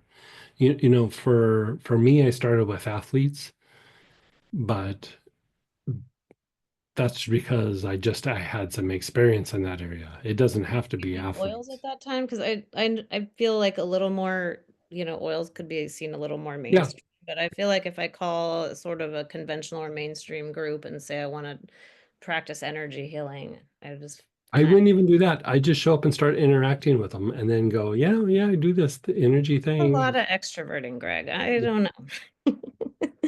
But I'll think it over. It's a very good idea. Yeah. And it doesn't have to look exactly like that, but you know, this is what I would say. Don't wait for somebody else's approval. Get in there and just grab it by the horns and start doing it. Like if you call them up and go, hey, I do this thing and I would like to present, you've already opened yourself up to a good chance you're going to get a no. It's Yeah. easier just to show up and start doing things. And then if they don't like it, go, well, it was wasted time. Or if they go, you really can't do that, go, well, I'll ask forgiveness afterwards, but I still got my foot in the door. You know what I mean? Like, yeah. Okay. Try some version of that.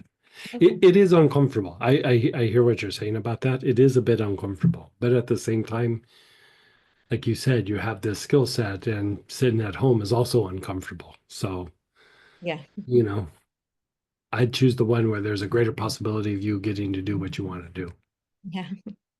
Okay. Thank you. Are there oils to help with like getting out of your comfort zone? Well, that's a good question.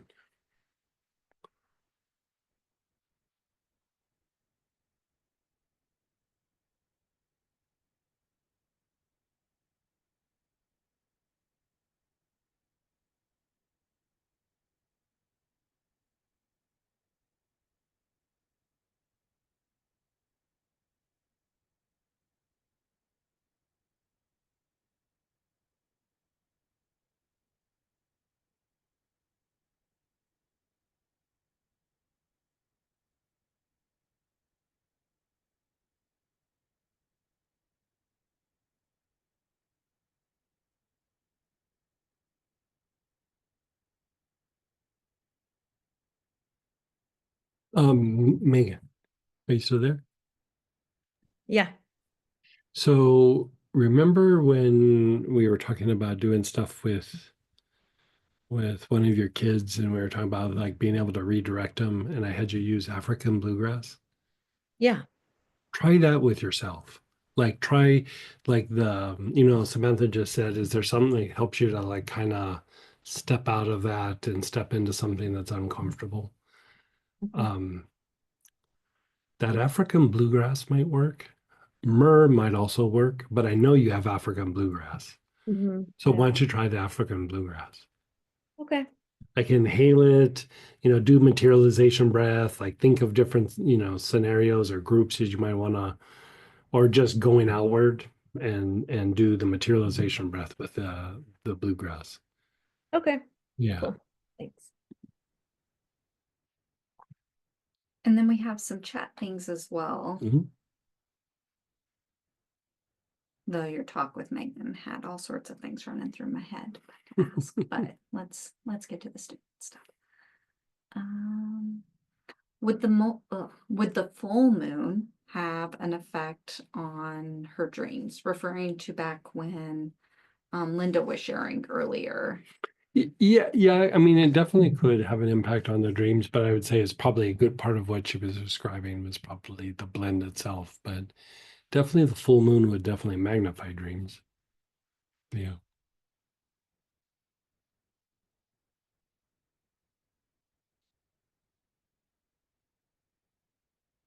When you travel, do you spray your motel or hotel room to upgrade the energy or use incense? Well, a long time ago, I used to use incense, but now it's like a $250 fine if they catch you burning incense in a hotel room, usually. So I don't do that. If it's really bad, I'll use, some essential oil, like accidentally drip it on the carpet, accidentally. um, but usually just like chant home a couple of times and just clear the space and whatever. Yeah.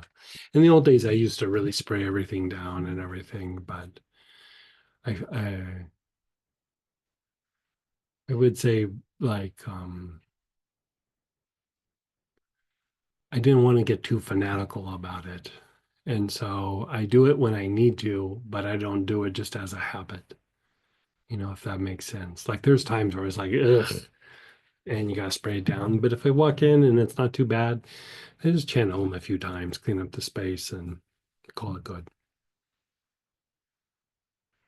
What is in etheric quartz premium?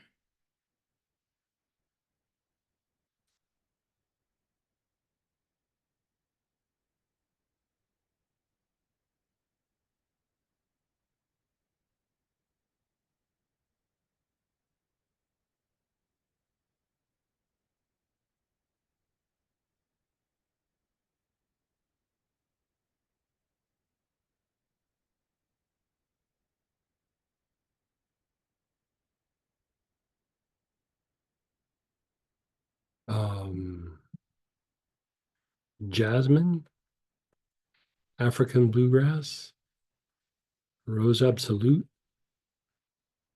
knotgrass, Peru balsam, helichrysum,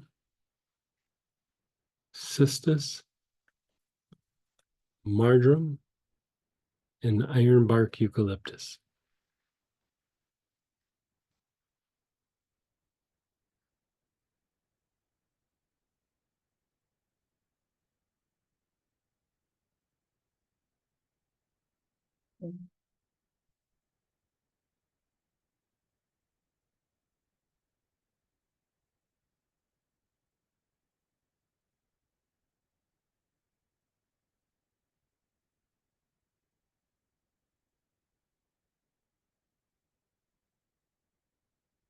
Right. Those were the questions. Okay, a little time for practice. Yes. Can I make a request? Like Yeah. something for like the end of the new year to a new Yeah. year, end of one year Yeah. to a new year or something. So I'd say like if you have hyssop, if you have cinnamon, if you have abramelon, if you have rose, if you're Megan and you have African bluegrass,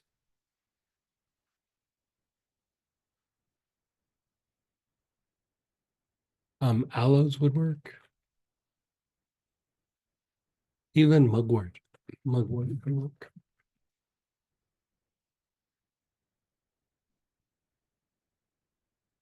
Grab one of those oils.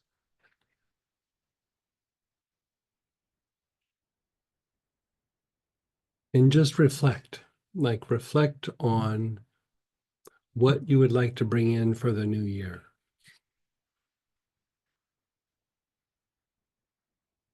Poplar would also work, by the way.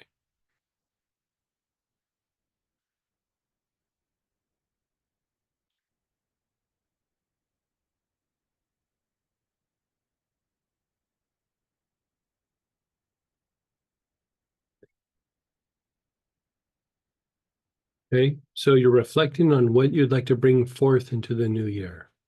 Something you'd like to bring into your routine or into your life. Like Megan was talking about being able to,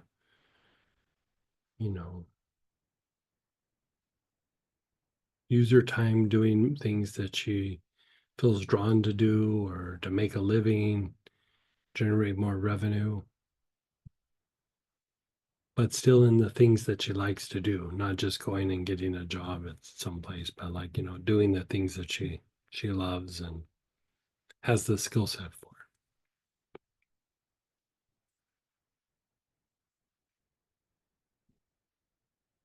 And as you contemplate that, begin inhaling the oils, and your awareness is on the heart.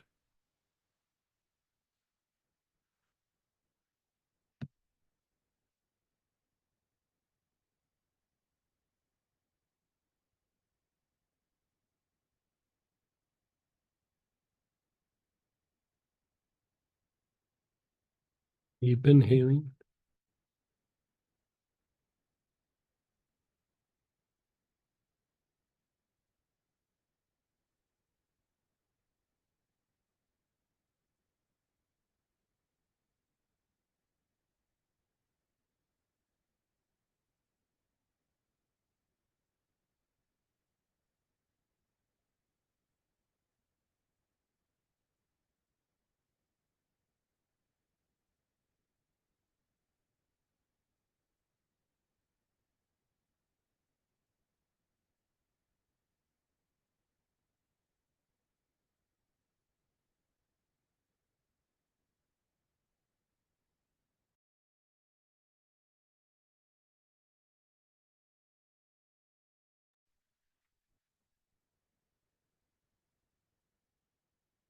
And then just be still with it.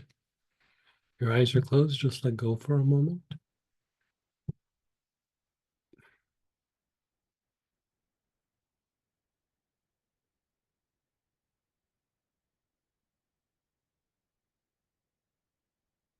And then the bottle to your chest, your chin down.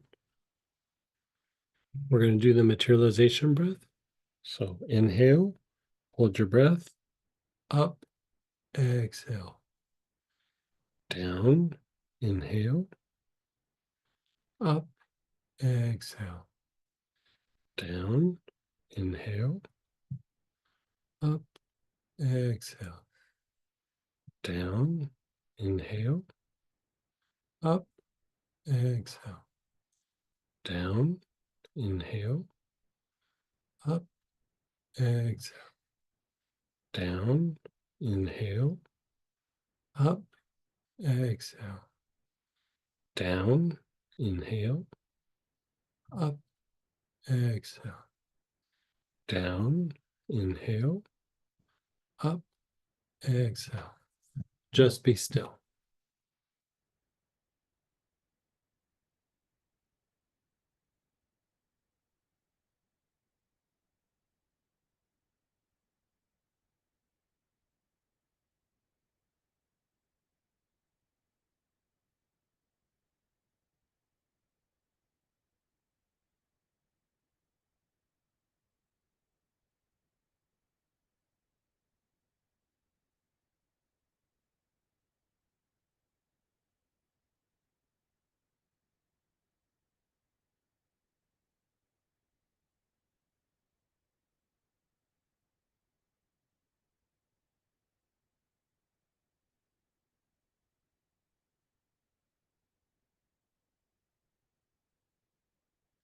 Now, inhale and think of the project or the goals again while you're inhaling.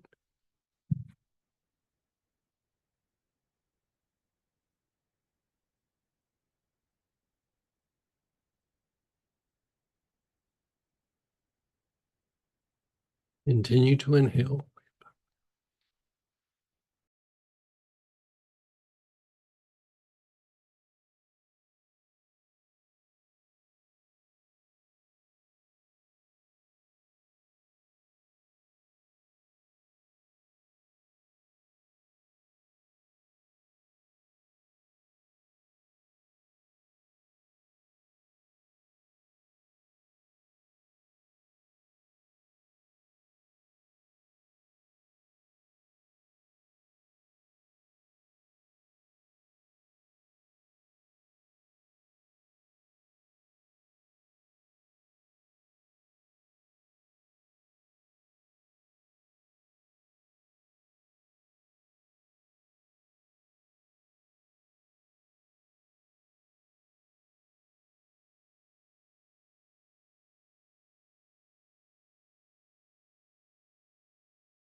And then let that go for a moment.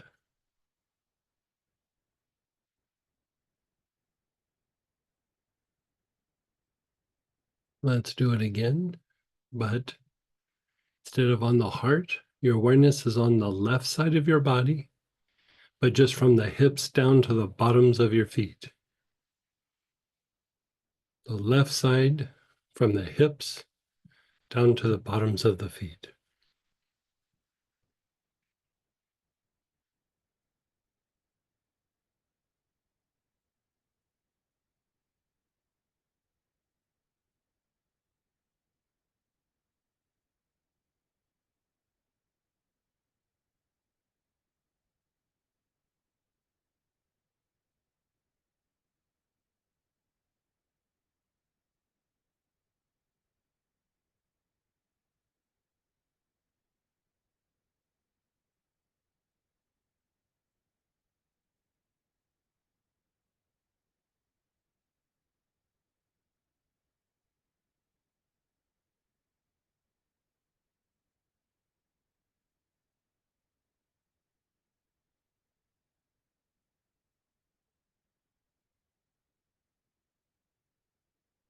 Now the front side from the tops of your hips all the way down the fronts of your legs to the bottom of your feet. You're still taking nice, long, slow, deep breaths.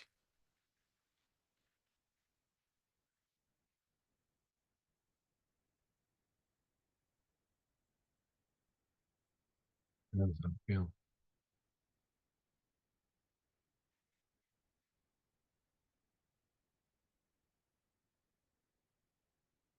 Hmm.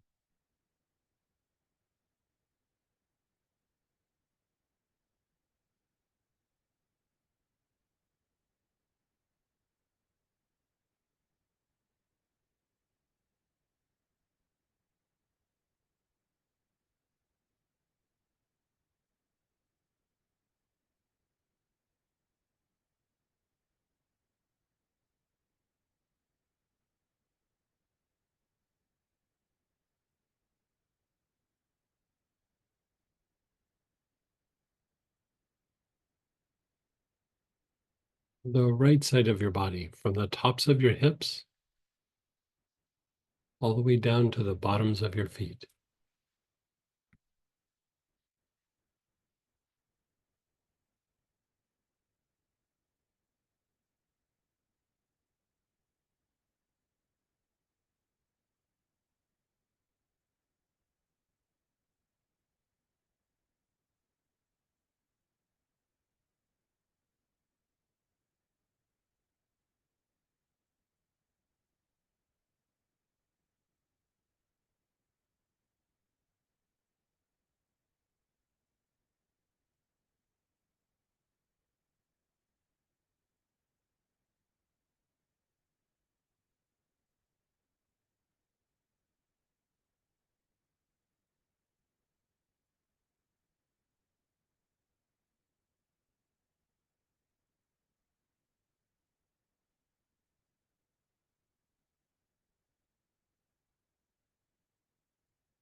And then the back side, the tops of your hips, all the way down the back of your legs to the heels and the bottoms of your feet.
And then just pause.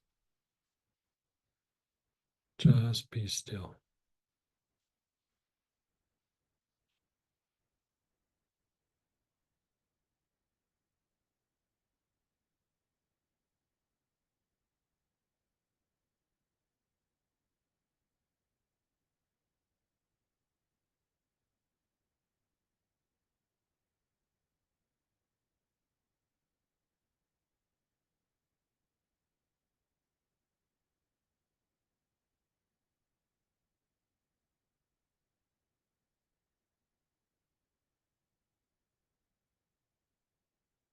Bottle to your chest, chin down.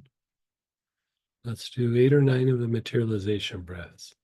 Inhale, up, exhale, down, inhale, hold your breath, up, exhale, down, inhale, up, exhale, down, inhale, up, exhale, down, inhale, up, exhale, down, inhale, up, exhale, down, inhale, up, exhale, down, inhale, up, exhale. Just be still.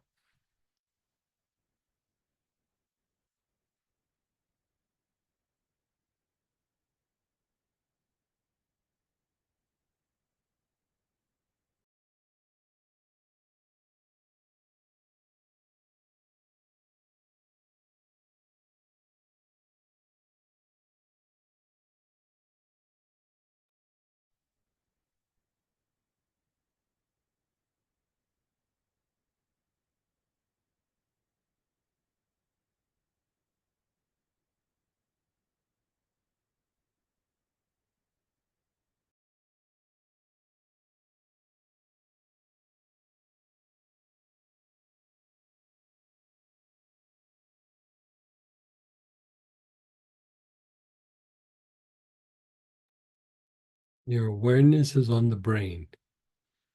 You're taking nice, long, slow, deep breaths with your awareness on the brain.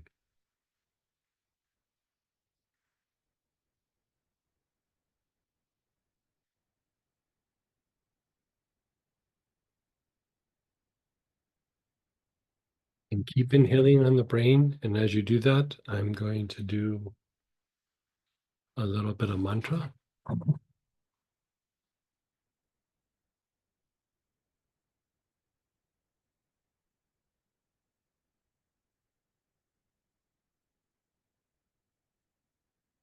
Om Bhur Bhuva Swa Tat Savitur Varenyam Bhargo Devasha Dhimahi Diyo Yona Prachodaya.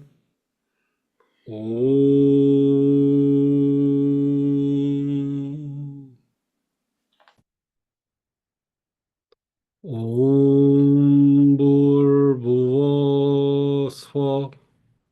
Tatsavitur Berenium Bargo Devasha Dimahi Dio Yona Prakshodayat.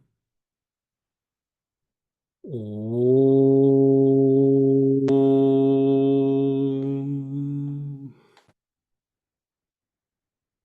Your awareness is on the spine. You're taking nice, long, slow, deep breaths with your awareness on the spine.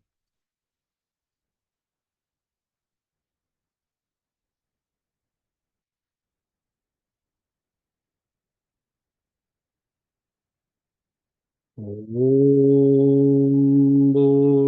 Bhuvo Swa Tat Savitur Barenium Bargo Devasha Dimahi Dio Yona Prakshodayat. Om.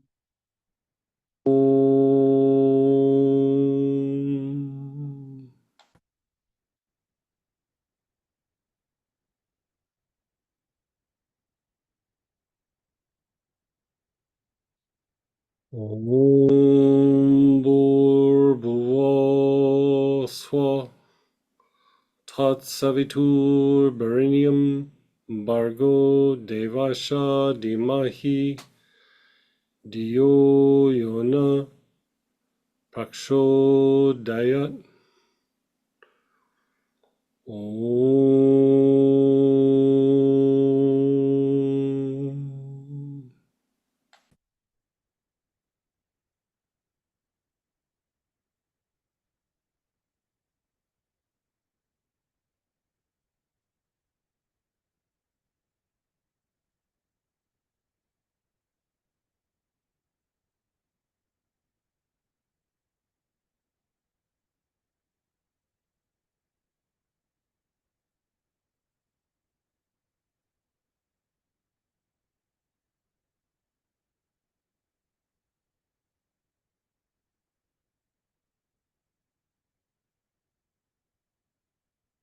Your brain and spine both at the same time.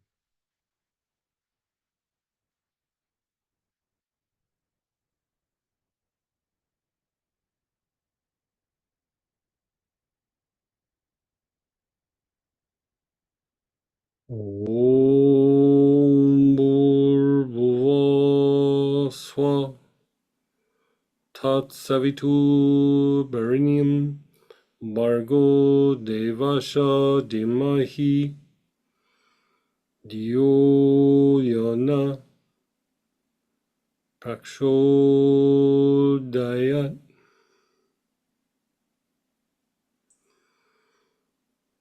Om.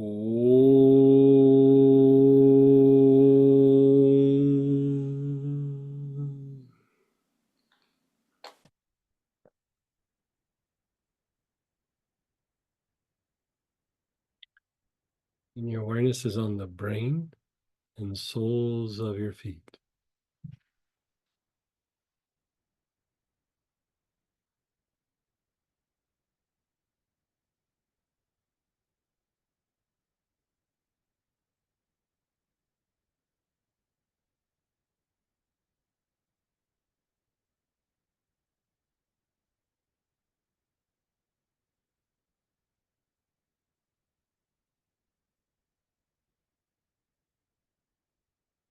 Amen.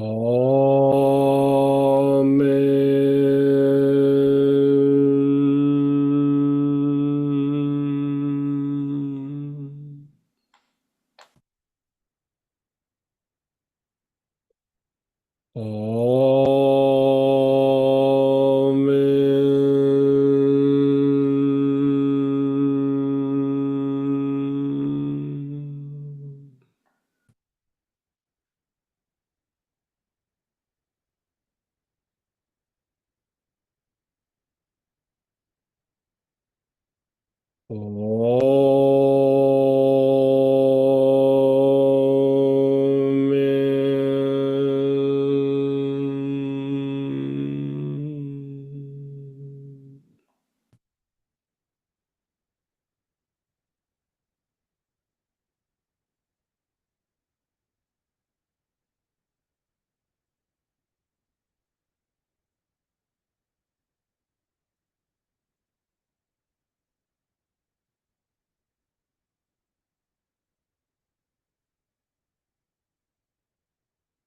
Just let go.